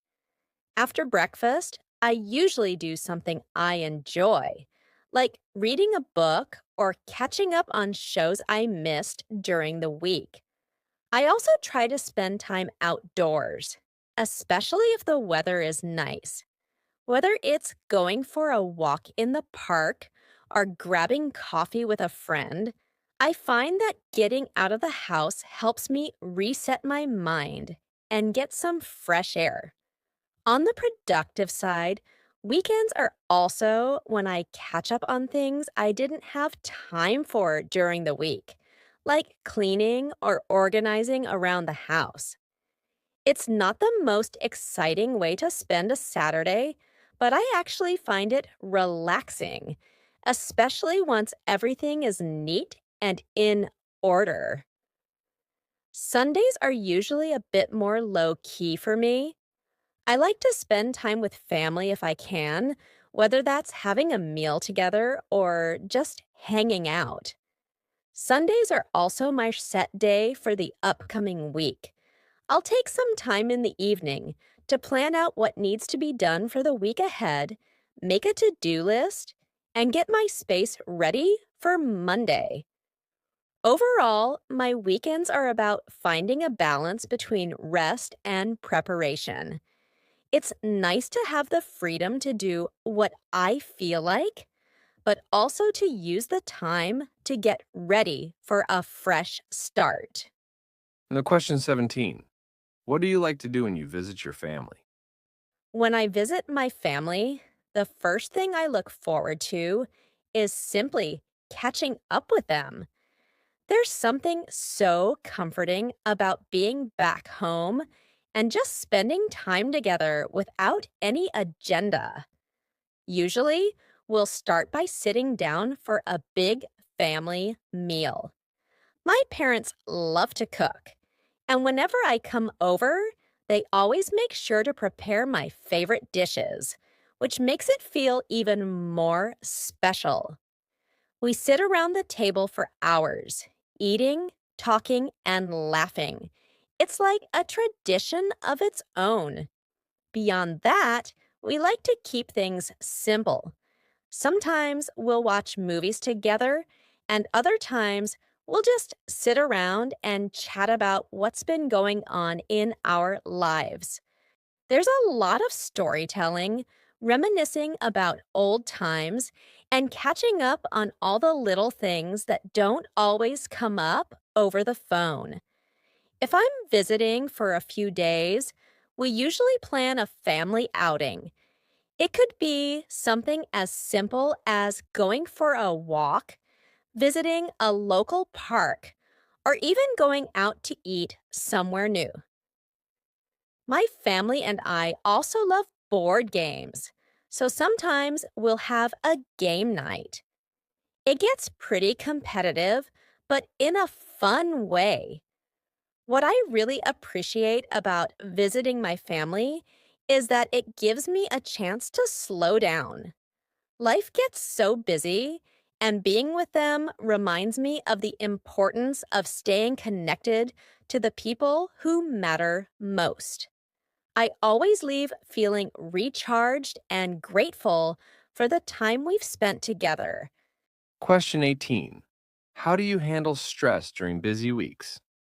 During busy weeks, handling stress is all about maintaining balance and managing my time effectively. The first thing I do when I know it's going to be a hectic week is plan ahead. I make a detailed to do list and break it down by priority. That way, I can focus on the most important tasks and avoid feeling overwhelmed by trying to tackle everything at once. One of the things that really helps me stay grounded is taking short breaks throughout the day. Even when I'm swamped, I'll step away from my desk for 5 or 10 minutes to clear my head. Whether it's grabbing a coffee, stretching, or going for a quick walk, these breaks give me a chance to reset and prevent burnout. Exercise is another key part of managing stress. I know it's easy to skip workouts when things get busy, but I've found that even a quick 20 or 30-minute workout makes a huge difference in how I feel. It helps release tension and gives me a mental boost that carries me through the rest of the day. I also make it a point to stay organized. I keep my workspace tidy, and I use tools like calendars and reminders to help me stay on track with deadlines. It might seem like a small thing, but staying organized really reduces the chaos that comes with a busy week. At the end of each day, I try to wind down and reflect on what I've accomplished instead of stressing about what still needs to be done. I remind myself that I'm doing my best and that it's okay to take things one step at a time. This approach helps me stay positive, even when the pressure is on. Question 19. How do you support friends or family members when they're going through tough times? When someone close to me is going through a tough time, the first thing I try to do is simply be there for them. I've learned that sometimes the best way to help isn't by offering advice or trying to fix things, but by being a good listener. I let them talk about what's on their mind without interrupting or rushing to provide solutions. I want them to know that they can express themselves freely and that I'm there to listen and support them no matter what.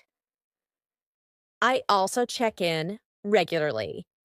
It's not just about being there in the moment, but about showing that I care over time.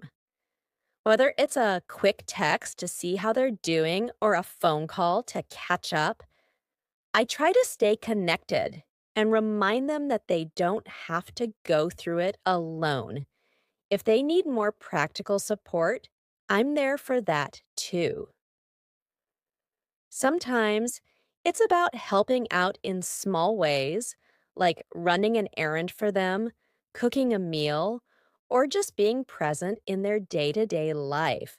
Offering to help in concrete ways can ease some of the burden they're carrying, and it shows that you're willing to go the extra mile for them. When it comes to giving advice, I try to be careful. I don't assume I know what's best for them because everyone's situation is different. Instead, I'll ask questions that help them think through their own options and decide what's right for them. I've found that people often have their own answers. They just need a little encouragement or clarity to see it. Lastly, I make sure to be patient. Everyone copes with tough times differently, and healing or finding solutions can take time. I try not to push them or expect them to get over it quickly. Instead, I let them know that I'm here for the long haul, no matter how long it takes for them to feel better. Question 20. How do you balance spending time with family and maintaining friendships? Balancing time between family and friends can be tricky. but I found that it's all about being intentional with my time. One of the things that works for me is scheduling specific days for family and friends. I'll dedicate certain evenings or weekends to spending time with family while also making sure I carve out time for my friends. It's important for me to make sure I'm fully present when I'm with either group. When I'm with family, I focus on them and the time we're spending together, whether it's a family dinner or just hanging out. The same goes for my friends. When I'm with them, I try to be fully engaged in the moment, not thinking about other commitments or rushing through our time together. Sometimes I'll combine the two. I have friends who get along great with my family, so we'll all get together for a meal or a small gathering. It's a fun way to bring everyone together, and it saves me from having to split my time. Plus, I love seeing the people I care about enjoy each other's company.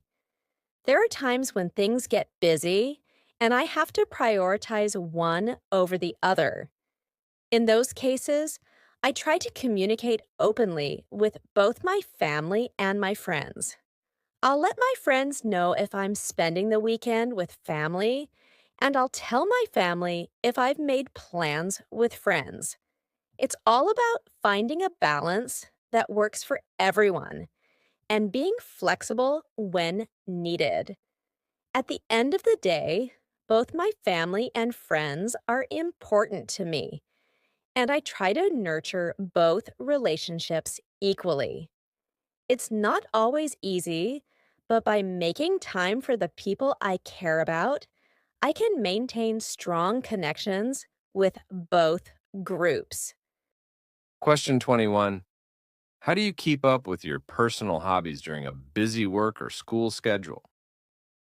Balancing personal hobbies with a busy schedule is definitely challenging, but it's something I make a priority because it helps me stay energized and feel more fulfilled. One of the first things I do is treat my hobbies like any other important task on my to do list. I actually schedule time for them in my calendar, just like I would for work or school. It might sound a bit rigid, but it ensures that I carve out dedicated time to do something that's just for me. I also keep my hobbies flexible and realistic. For example, if I love reading but don't have time to sit down with a book for hours, I'll listen to an audiobook while commuting or during a workout. That way, I can still enjoy what I love even when time is limited. Similarly, if I like painting or writing, I might set aside 20 or 30 minutes a few times a week to work on those projects. I've found that short bursts of creativity can still be incredibly satisfying, even if I can't devote an entire afternoon to it. Another thing that helps is combining hobbies with relaxation. For instance, if I'm really busy and need to unwind, I'll do something low stress like watching a film, practicing meditation, or doing a quick yoga session.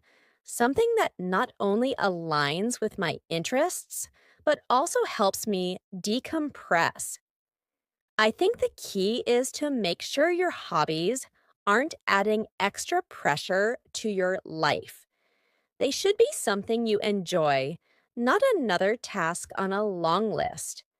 I remind myself that hobbies are supposed to be fun, so I try not to stress if I can't always fit them in perfectly. I do what I can when I can, and that helps me maintain a balance between my responsibilities and my personal passions.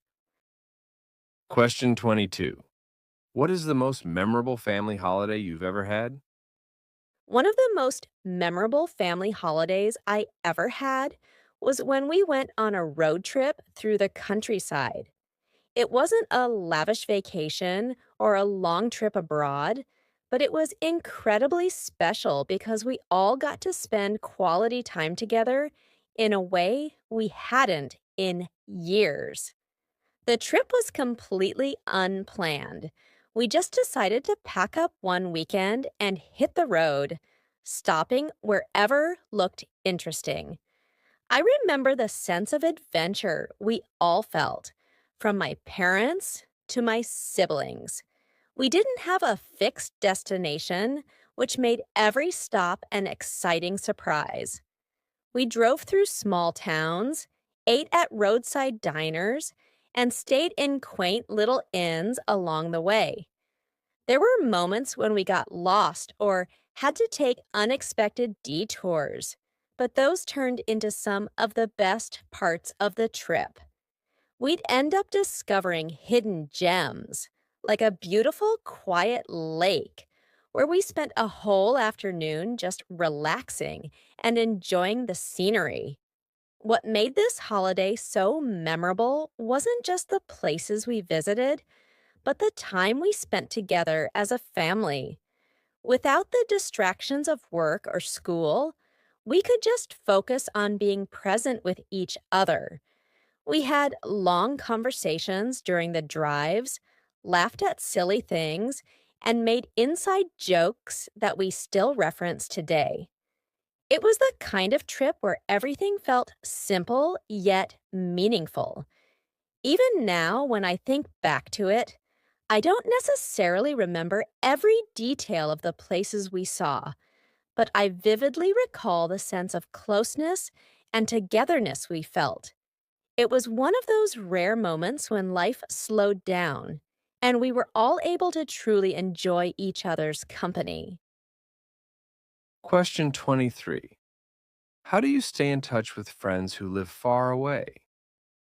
Staying in touch with friends who live far away can be difficult, but it's something I put effort into because those friendships are important to me. One of the ways I keep the connection strong is through regular communication, even if it's just a simple text or voice message. I think it's easy to fall into the trap of thinking you need long, in depth conversations to maintain a friendship. But I found that even a quick, hey, how are you, goes a long way in showing that you care. Video calls are a game changer. I try to schedule video calls with my long distance friends whenever we can both carve out some time. It's not always easy to coordinate, especially with different time zones, but it's worth it to see their face and have that more personal connection. We can talk for hours, catch up on everything happening in each other's lives, and it feels almost like we're hanging out in person. Another thing that's helped me is sharing moments from my life, even the small ones. I'll send them photos or videos of something that reminds me of them, or share funny things that happen during my day. It might be as simple as a picture of a meal I cooked or a snapshot of a place we used to visit together. Little things like that keep the friendship alive and let them know they're still a big part of my life, even from a distance. I also make a point to visit whenever I can, whether it's them coming to see me or me traveling to visit them. We try to make it happen every now and then. Nothing beats catching up in person. And when we do meet up, it feels like no time has passed. Ultimately, it's about making the effort and showing that you're still invested in the friendship, even when you can't be together physically. It takes work, but when both sides put in the effort, the distance doesn't seem so great. Question 24. What's your evening routine like? My evening routine is my way of winding down after a long day and preparing myself for a restful night. I usually start by having dinner, which I try to keep balanced but not too heavy, so I don't feel sluggish before bed. If I've had a busy day, cooking something simple can be a nice way to relax, but if I'm short on time, I don't mind ordering in or heating up leftovers. After dinner, I like to spend some time doing something relaxing, whether that's watching an episode of a TV show, reading a book, or listening to music. I'm a big fan of taking some time to unwind mentally before bed, so I try not to jump straight from work or tasks into sleep mode. If it's been a particularly stressful day, I might also do some light stretching or yoga to release tension and help me transition from busy mode to relaxation mode. One thing I've incorporated into my evening routine is limiting screen time before bed. I've found that turning off my phone or laptop at least half an hour before I plan to sleep really helps me unwind. During that time, I might do some journaling or just spend a few quiet moments reflecting on the day. When I'm ready to go to bed, I'll do my usual nighttime skincare routine and brush my teeth. Then, I like to read for about 10 to 15 minutes before falling asleep. There's something calming about ending the day with a good book, and it helps me clear my mind from any lingering thoughts or stress. The most important part of my evening routine, though, is consistency. I try to go to bed around the same time each night, which helps me get better sleep and wake up feeling more refreshed. Having this evening routine in place gives me a sense of closure for the day and helps me transition into a restful night's sleep. Question 25. How do you stay motivated when you feel unproductive or lazy? Well, staying motivated when I'm feeling unproductive or lazy is definitely a challenge, but over time, I've learned a few tricks that help me get back on track. The first thing I do is break down whatever task I need to accomplish into smaller, manageable steps. Often, when I'm feeling lazy, it's because the task at hand seems overwhelming or too big to tackle all at once. By breaking it down into tiny steps, I make it more approachable and easier to get started. Another tactic I use is setting a timer. I tell myself, just work for 10 or 15 minutes. Knowing that I only have to commit to a short burst of work makes it less intimidating. More often than not, once I start, I get into a flow and end up working longer than planned. The key is just getting over that initial hump of starting. I also try to reconnect with my reasons for doing the task. I remind myself why it's important, what I'll gain from completing it, or how good I'll feel afterward. Sometimes simply remembering the bigger picture can help me push through those moments of laziness. If none of that works, I take a break. I've found that sometimes my lack of motivation comes from mental fatigue, and taking a short break can be the reset I need. I'll go for a walk, grab a snack, or do something I enjoy for a few minutes. Giving myself permission to step away often gives me the energy to return with a fresh perspective. Lastly, I try to be kind to myself. Everyone has lazy days, and it's important not to beat myself up over it. Instead, I focus on progress, not perfection. Even if I don't get everything done, Making a little bit of progress is better than none, and that's enough to keep me moving forward. Question 26. How do you prioritize tasks when you feel overwhelmed with too many things to do? When I feel overwhelmed by a long list of tasks, I start by taking a step back and organizing my thoughts. The first thing I do is a brain dump. I write down everything that's on my mind, every task, responsibility, and even the little things I'm worried about. This helps me get a clear picture of what actually needs to be done and stops my mind from constantly juggling everything.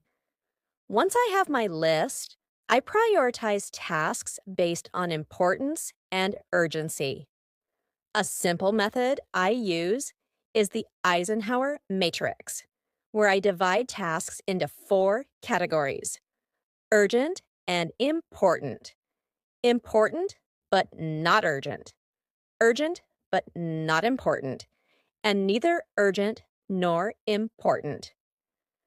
The tasks in the urgent and important box are the ones I tackle first, and I schedule the important but not urgent ones for later. The rest I either delegate or put aside for another time. I also try to focus on just one thing at a time. When I feel overwhelmed, multitasking only makes things worse. I pick one priority, set a time limit, and give it my full attention. I've found that when I focus on one task, I make much more progress than if I'm constantly switching between tasks. It helps to set mini goals for each task too, so I can celebrate small wins along the way. Breaking large tasks into smaller steps is another strategy that helps me deal with feeling overwhelmed. Instead of thinking, I need to finish this whole project, I think, what's the first small step I can take? That makes the task seem more manageable and gives me momentum. Lastly, I give myself permission to not be perfect. Sometimes I get overwhelmed because I put too much pressure on myself to do everything perfectly. I remind myself that it's okay to ask for help, delegate, or even delay something if it's not absolutely essential. Prioritizing isn't just about doing more, it's about doing what matters most. Question 27. How do you handle misunderstandings or conflicts with your family? Conflicts and misunderstandings with family members are inevitable, but over time, I've learned a few ways to handle them constructively. First, I try to approach any disagreement with a mindset of understanding rather than reacting defensively. When emotions are high, it's easy to lash out or shut down, but I've found that taking a deep breath and really listening to the other person's perspective can make a huge difference. Most of the time, misunderstandings happen because one or both sides feel unheard. So, making an effort to listen openly helps diffuse the situation. I also aim to choose the right time and place for a discussion. If emotions are still raw or the situation is tense, it's better to wait until everyone has had a chance to cool down. Trying to resolve a conflict in the heat of the moment rarely leads to productive outcomes. Once things have calmed down, I'll bring up the issue in a calm, respectful way, focusing on I statements rather than blaming. For example, instead of saying, "You never listen to me," I might say, "I feel upset when I don't feel heard during our conversations." Another important thing I've learned is the power of compromise. no one gets everything they want all the time, and it's important to meet in the middle, especially with family. I try to focus on finding solutions that work for both sides rather than insisting on being right. If the misunderstanding or conflict is more serious, I've found that sometimes it's helpful to involve a third party. Whether it's another family member who can mediate or even a professional like a family counselor, having someone neutral to facilitate the conversation can make a big difference. Question 28. What's the most valuable lesson you've learned from your friends? The most valuable lesson I've learned from my friends is the importance of a vulnerability and honesty in relationships. Friendships aren't just about the good times, they're about being there for each other through the highs and the lows. I've learned that it's okay to let my guard down, share my struggles, and ask for support when I need it. For the longest time, I used to think that I needed to have everything figured out in order to maintain strong friendships. I thought that showing vulnerability would make me seem weak or burdensome. But over the years, my friends have taught me the opposite. When I've opened up about challenges or insecurities, they've been there for me in ways I never expected, offering support, advice, and sometimes just a listening ear. Those moments of honesty have deepened our connections and made me realize that true friendship is built on trust, not perfection. In turn, my friends have also taught me the importance of being present and available for others. It's not enough to just show up when things are fun or convenient. Being a good friend means offering support when it's needed most, even if it's uncomfortable or difficult. Whether it's checking in with a friend who's going through a tough time, offering advice, or simply being there to listen, I've learned the value of showing up no matter what. Perhaps most importantly, my friends have taught me to embrace authenticity. In a world where there's pressure to fit in or present a certain image, my friends have encouraged me to be unapologetically myself. They've shown me that it's okay to be quirky, imperfect, and real, and that true friendship thrives on those qualities.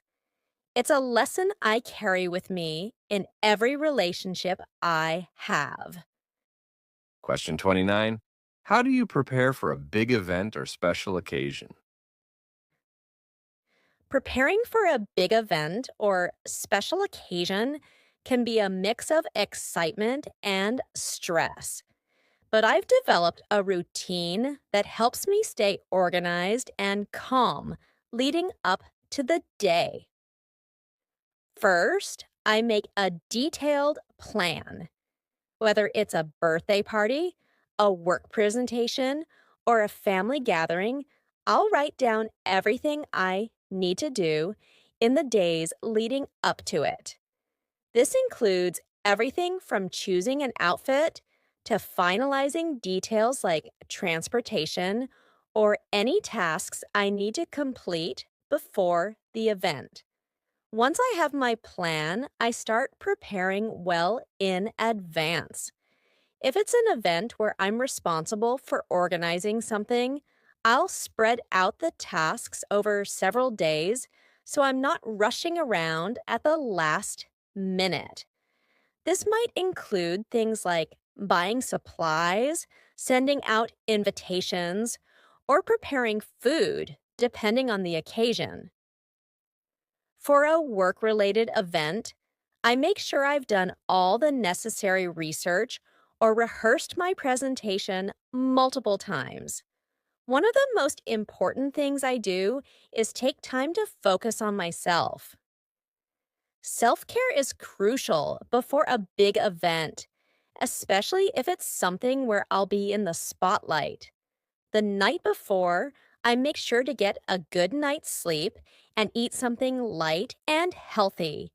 I might also spend time doing something relaxing, like meditating or listening to calming music, to reduce any anxiety I might be feeling. On the day of the event, I focus on staying calm and present. I remind myself that I've done everything I can to prepare, and now it's time to enjoy the moment. If nerves start to creep in, I'll take deep breaths and ground myself in the present. I also remind myself that it's okay if everything doesn't go perfectly. I've learned that special occasions are about enjoying the experience, not obsessing over every detail. Most importantly, I try to have fun. Whether it's a professional event or a personal celebration, I make an effort to soak in the moment and enjoy the company of those around me. After all, that's what makes any event truly special.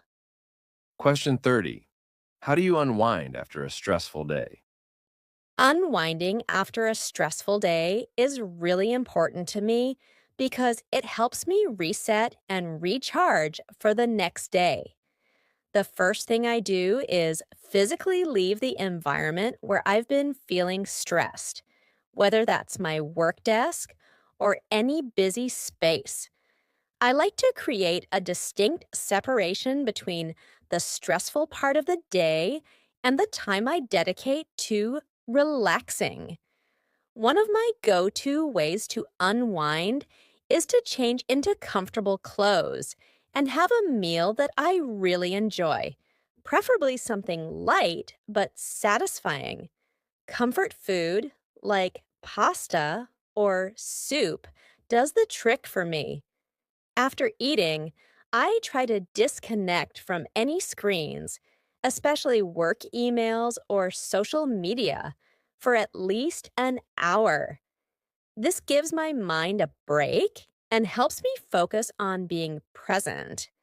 If I'm feeling particularly tense, I'll do something active like going for a walk or doing a quick workout. Even just a 20-minute walk outside in the fresh air can work wonders for clearing my head and releasing pent up stress. Physical activity helps me release tension, and it always improves my mood afterward. I also love using mindfulness practices to unwind. Whether it's meditation, deep breathing exercises, or just sitting quietly for a few minutes, these practices help me shift my focus away from what's been stressing me out.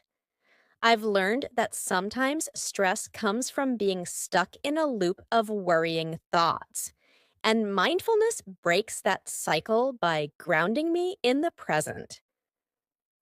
Finally, I often end my evening with something soothing like reading a book or watching a lighthearted TV show. If it's been an especially rough day, I'll even treat myself to a warm bath with some calming music in the background. All of these activities help me relax and signal to my body and mind that it's time to wind down. Question 31.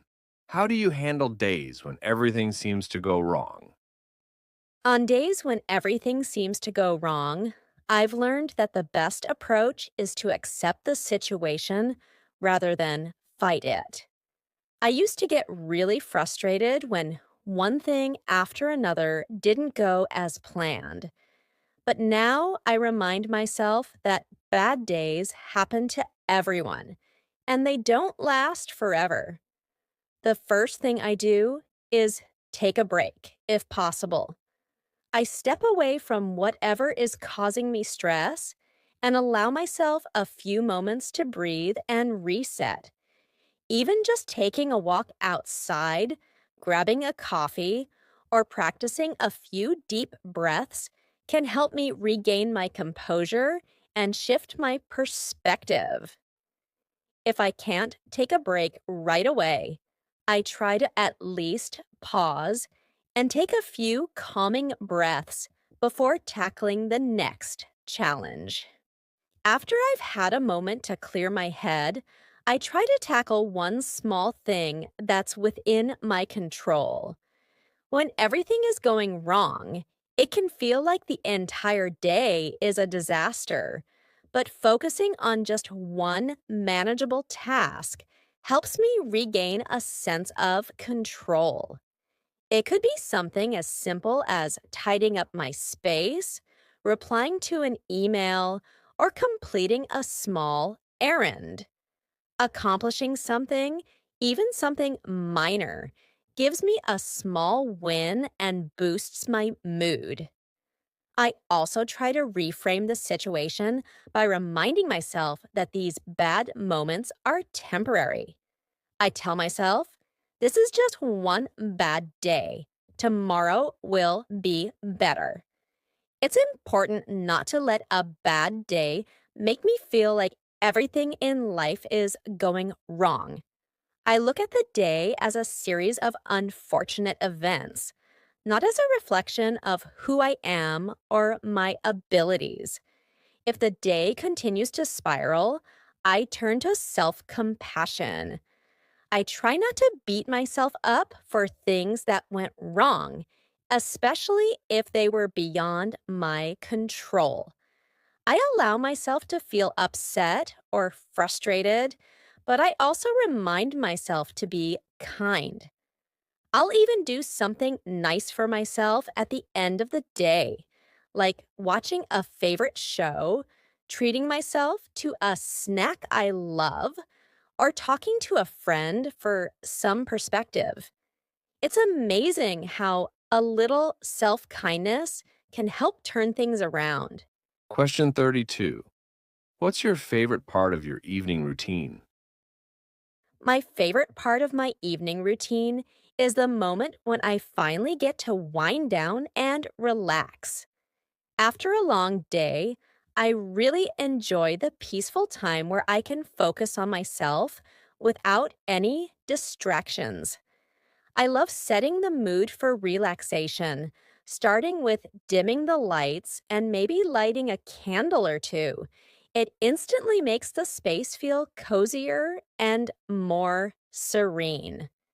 One specific thing I enjoy is my skincare routine.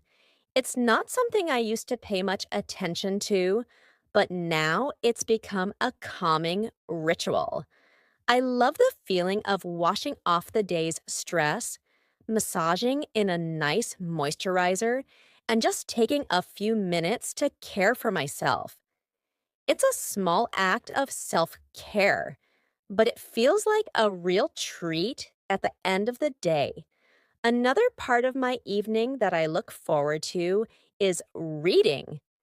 I always keep a book by my bedside, and even if I only get through a few pages, it helps me unwind and take my mind off any lingering stress from the day. There's something comforting about diving into a good story and letting my imagination take over. It's the perfect way to disconnect from screens and relax my mind before bed. Finally, I love the quiet stillness of the evening.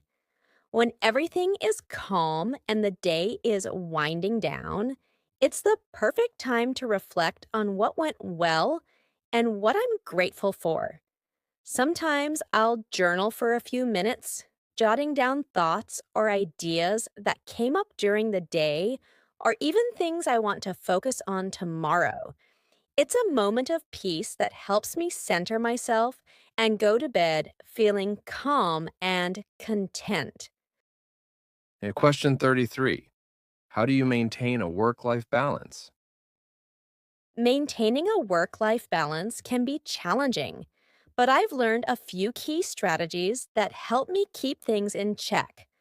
One of the most important things I do is set clear boundaries between my work and personal time. When I'm working, I focus entirely on the tasks at hand. And when it's time to unwind, I make sure to fully disconnect from work. This means no checking work emails late at night or during personal time unless it's absolutely urgent. I also try to establish a consistent routine where I stick to regular working hours. While there are times when I might need to work late or take on extra tasks, having a clear start and end time for my workday helps me stay productive without feeling burnt out. Once my workday is over, I make a conscious effort to transition into my personal time by doing something relaxing or enjoyable, like cooking, exercising, or spending time with friends and family. Another important aspect of maintaining balance is prioritizing self care. I've learned that taking care of myself isn't a luxury. It's essential for staying healthy and performing well, both at work and in my personal life. This means making time for regular exercise, eating healthy, and ensuring I get enough sleep. I also make sure to carve out time for hobbies and activities that bring me joy, whether it's reading, painting, or just going for a walk in nature. Delegating tasks has also been a game changer for me. I used to try to do everything myself, but I realized that asking for help when I need it, both at work and at home, allows me to focus on the things that really matter. It's okay to lean on others when things get overwhelming, and it's made a big difference in keeping my workload manageable. Lastly, I practice being present in the moment. When I'm working, I'm fully engaged, and when I'm spending time with loved ones or relaxing, I focus on enjoying that time without letting work related thoughts intrude. It's not always easy, but by being mindful of how I spend my time and setting boundaries, I've been able to create a healthier balance between work and life. Question 34. How do you approach setting goals for the future? When it comes to setting goals for the future, I try to approach it with both ambition and realism. I like to start by thinking about what I truly want to achieve, whether it's personal growth, career advancement, or something related to my hobbies or relationships. I make sure that my goals align with my values and what's most important to me. That way, I'm more motivated to work toward them, and they feel more meaningful. Once I've identified my goals, I break them down into smaller, actionable steps. It's easy to feel overwhelmed when you think about big, long term goals, but when you divide them into manageable chunks, they become much more achievable. For example, if I have a goal to learn a new skill, I'll break it down into specific milestones like researching resources, setting aside practice time, and finding a mentor or class. I also like to set both short term and long term goals. The short term goals are things I can accomplish within a few weeks or months, while the long term goals are those that might take years to fully achieve. Having a mix of both gives me a sense of progress and keeps me motivated. Each small win along the way gives me confidence that I'm moving in the right direction. Another important part of goal setting for me is being flexible. Life is unpredictable, and sometimes things don't go as planned. Instead of getting discouraged, I try to adapt my goals as needed. If something isn't working, I reassess the situation, adjust my strategy, and keep moving forward. I've learned that it's okay to change direction or modify a goal as circumstances change. What matters is staying committed to growth and improvement. Finally, I make sure to track my progress and celebrate successes, no matter how small. Whether it's keeping a journal or using an app, I like to see how far I've come. Celebrating even the small milestones keeps me energized and reminds me that I'm making progress. And if I don't reach a goal in the time frame I originally set, I don't beat myself up about it. I use it as a learning experience and focus on what I can do better moving forward. What's the most important thing you've learned about managing stress? The most important thing I've learned about managing stress is that it's all about balance and self awareness. Stress is a natural part of life, and instead of trying to avoid it entirely, I've learned to recognize when it's building up and take proactive steps to manage it before it becomes overwhelming. One of the key strategies I use is mindfulness.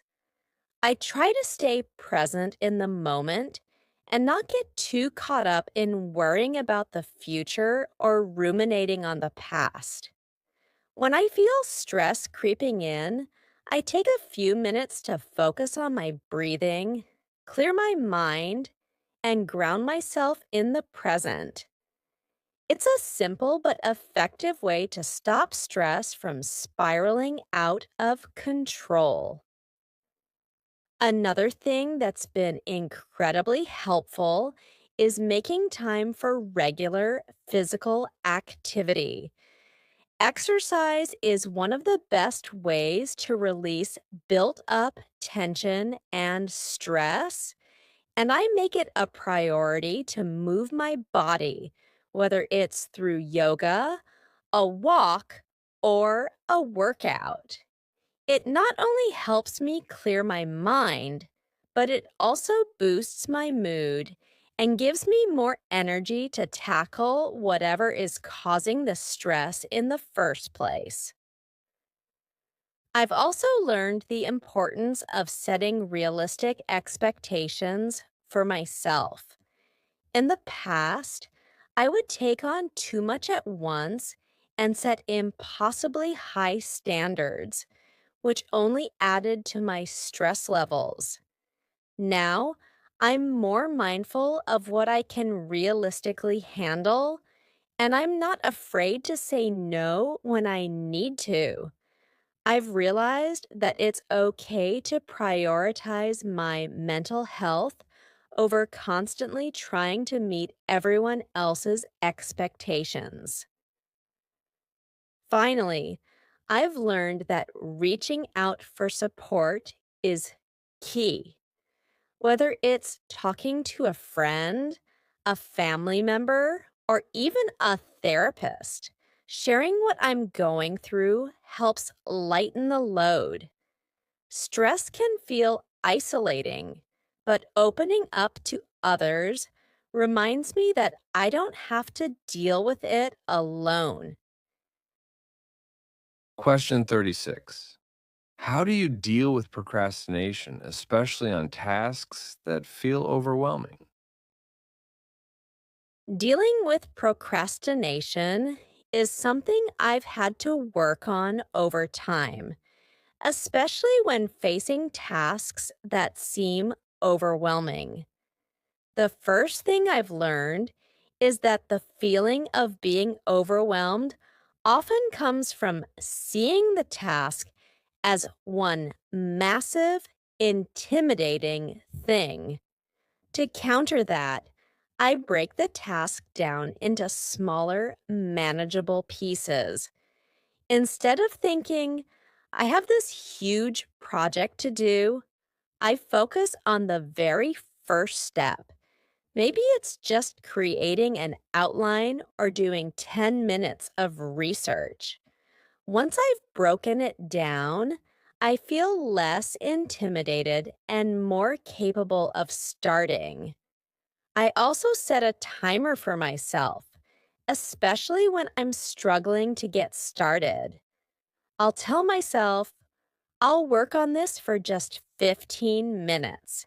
And if I still don't feel like doing it, I can stop. Most of the time, after those 15 minutes, I realize it's not as bad as I thought, and I keep going.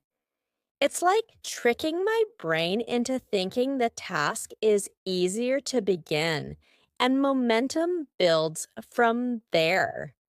Another thing that helps is removing distractions. Procrastination often happens because I let myself get sidetracked by other things, whether it's my phone, social media, or even tidying up around the house. So I put my phone on silent, close unnecessary tabs on my computer, and create an environment where it's easier to focus. Sometimes I even use apps that block distracting websites for a certain period, so I'm forced to concentrate. Lastly, I remind myself of the satisfaction and relief that comes from completing a task. When I procrastinate, I usually feel guilty or anxious about not doing what I need to do, but when I finally get it done, I feel so much better. Keeping that positive feeling in mind motivates me to push past the initial resistance. I also try to reward myself after finishing a task, even if it's something small, like taking a break or treating myself to a snack. It makes completing the task feel more rewarding and enjoyable. Question 37. What are your favorite ways to unwind after a long, stressful day? Unwinding after a long, stressful day is something I really prioritize because it helps me recharge for the next day. One of my favorite ways to unwind is by disconnecting from technology. After spending so much time in front of screens during the day, it feels great to put my phone away and do something that's more calming. I might read a book, listen to a podcast, or even just sit outside for a bit to get some fresh air. I also love to cook when I'm feeling stressed. There's something therapeutic about chopping vegetables, stirring a pot of something delicious, and creating a meal from scratch. Cooking allows me to focus on something simple and rewarding, and I find that it helps me shift my mind away from whatever was stressing me out earlier. Another way I unwind is through physical activity. Going for a run, taking a walk, or doing some yoga really helps me release any pent up tension. Exercise boosts my mood, and even though it requires energy, I always feel more relaxed afterward. It's like a reset button for my mind and body.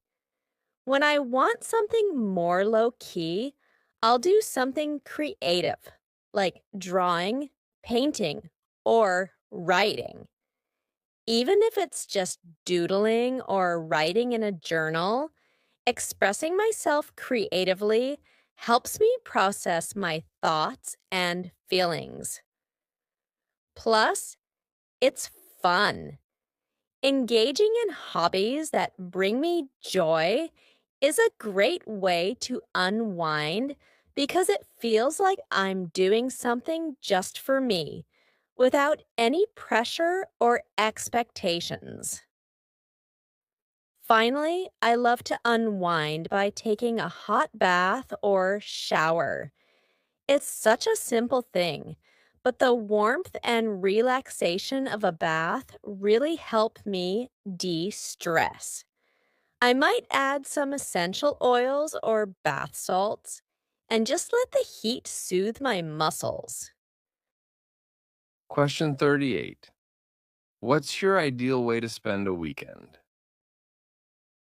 My ideal weekend is a perfect balance between relaxation and fun activities that I don't always have time for during the week. I like to start my weekend slow, maybe by sleeping in a little, enjoying a leisurely breakfast, and sipping on a cup of coffee while catching up on some reading or listening to music. I love having a relaxed morning where I don't feel rushed. After that, I usually enjoy doing something outdoors. Whether it's going for a hike, having a picnic, or just taking a walk in a park, being in nature is one of my favorite ways to recharge. The fresh air and change of scenery really help me reset after a busy week, and it's a great way to clear my mind. I also love spending time with friends and family on the weekend. Sometimes we'll plan something fun, like a barbecue, a movie night, or even a day trip to explore a nearby town or beach. It's nice to have quality time with the people I care about, especially when we can all relax and enjoy each other's company without the stress of weekday obligations. Another thing I like to do on the weekend is catch up on personal projects or hobbies, whether it's working on something creative like painting, tackling a DIY project, or just organizing my space.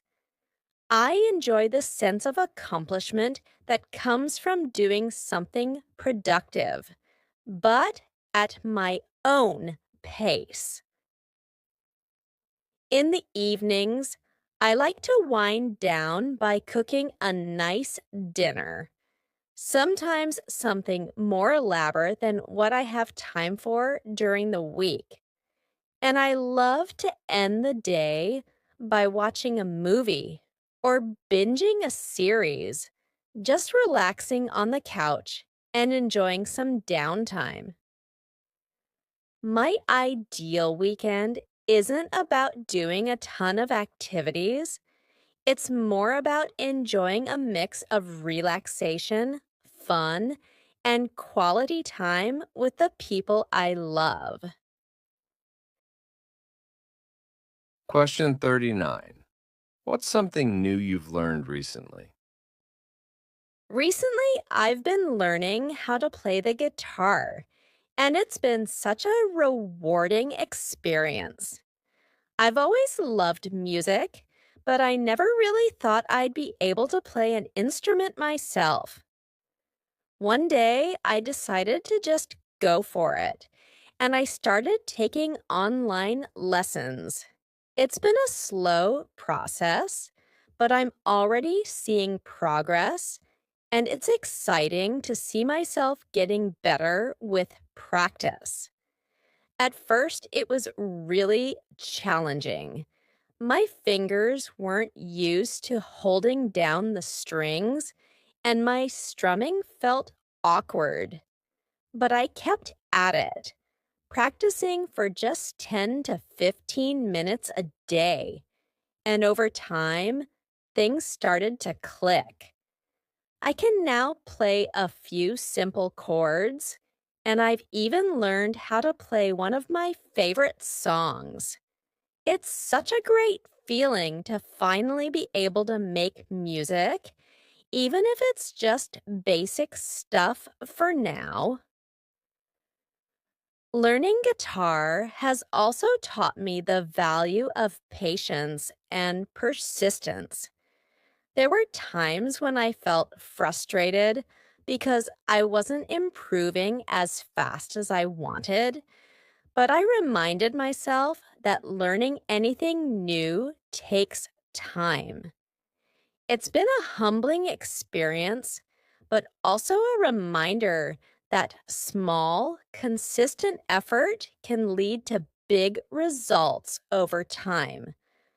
Plus, playing the guitar has become a great way for me to relax and unwind.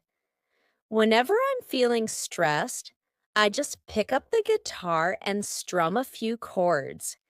Even if I'm not perfect, the act of playing helps me disconnect from whatever's on my mind and focus on something creative and fun. Question 40. What's the best advice you've ever received? The best advice I've ever received is to focus on progress, not perfection. It's such a simple concept, but it's been incredibly powerful in helping me deal with my own tendency to be overly critical of myself. I used to get stuck in this mindset where if something wasn't perfect, it felt like a failure, and that would keep me from taking risks or trying new things. But when I started focusing on progress instead of perfection, it changed everything. I realized that improvement is what really matters. And as long as I'm moving forward, even if it's just a little bit at a time, that's something to be proud of. This advice has helped me in so many areas of my life, from learning new skills to handling challenges at work to managing relationships. It also taught me to be more forgiving of myself. Now, when I make mistakes or things don't go as planned, I don't beat myself up as much. Instead, I ask myself, what can I learn from this? And then use that lesson to keep growing. It's made me more resilient and more willing to step outside of my comfort zone because I know that I don't have to be perfect to succeed. This advice has also helped me in my relationships with others. I've learned to appreciate progress and effort, both in myself and in those around me. And it's made me more supportive and understanding. It's a reminder that none of us are perfect, and that's okay. What matters is that we keep trying, learning, and improving.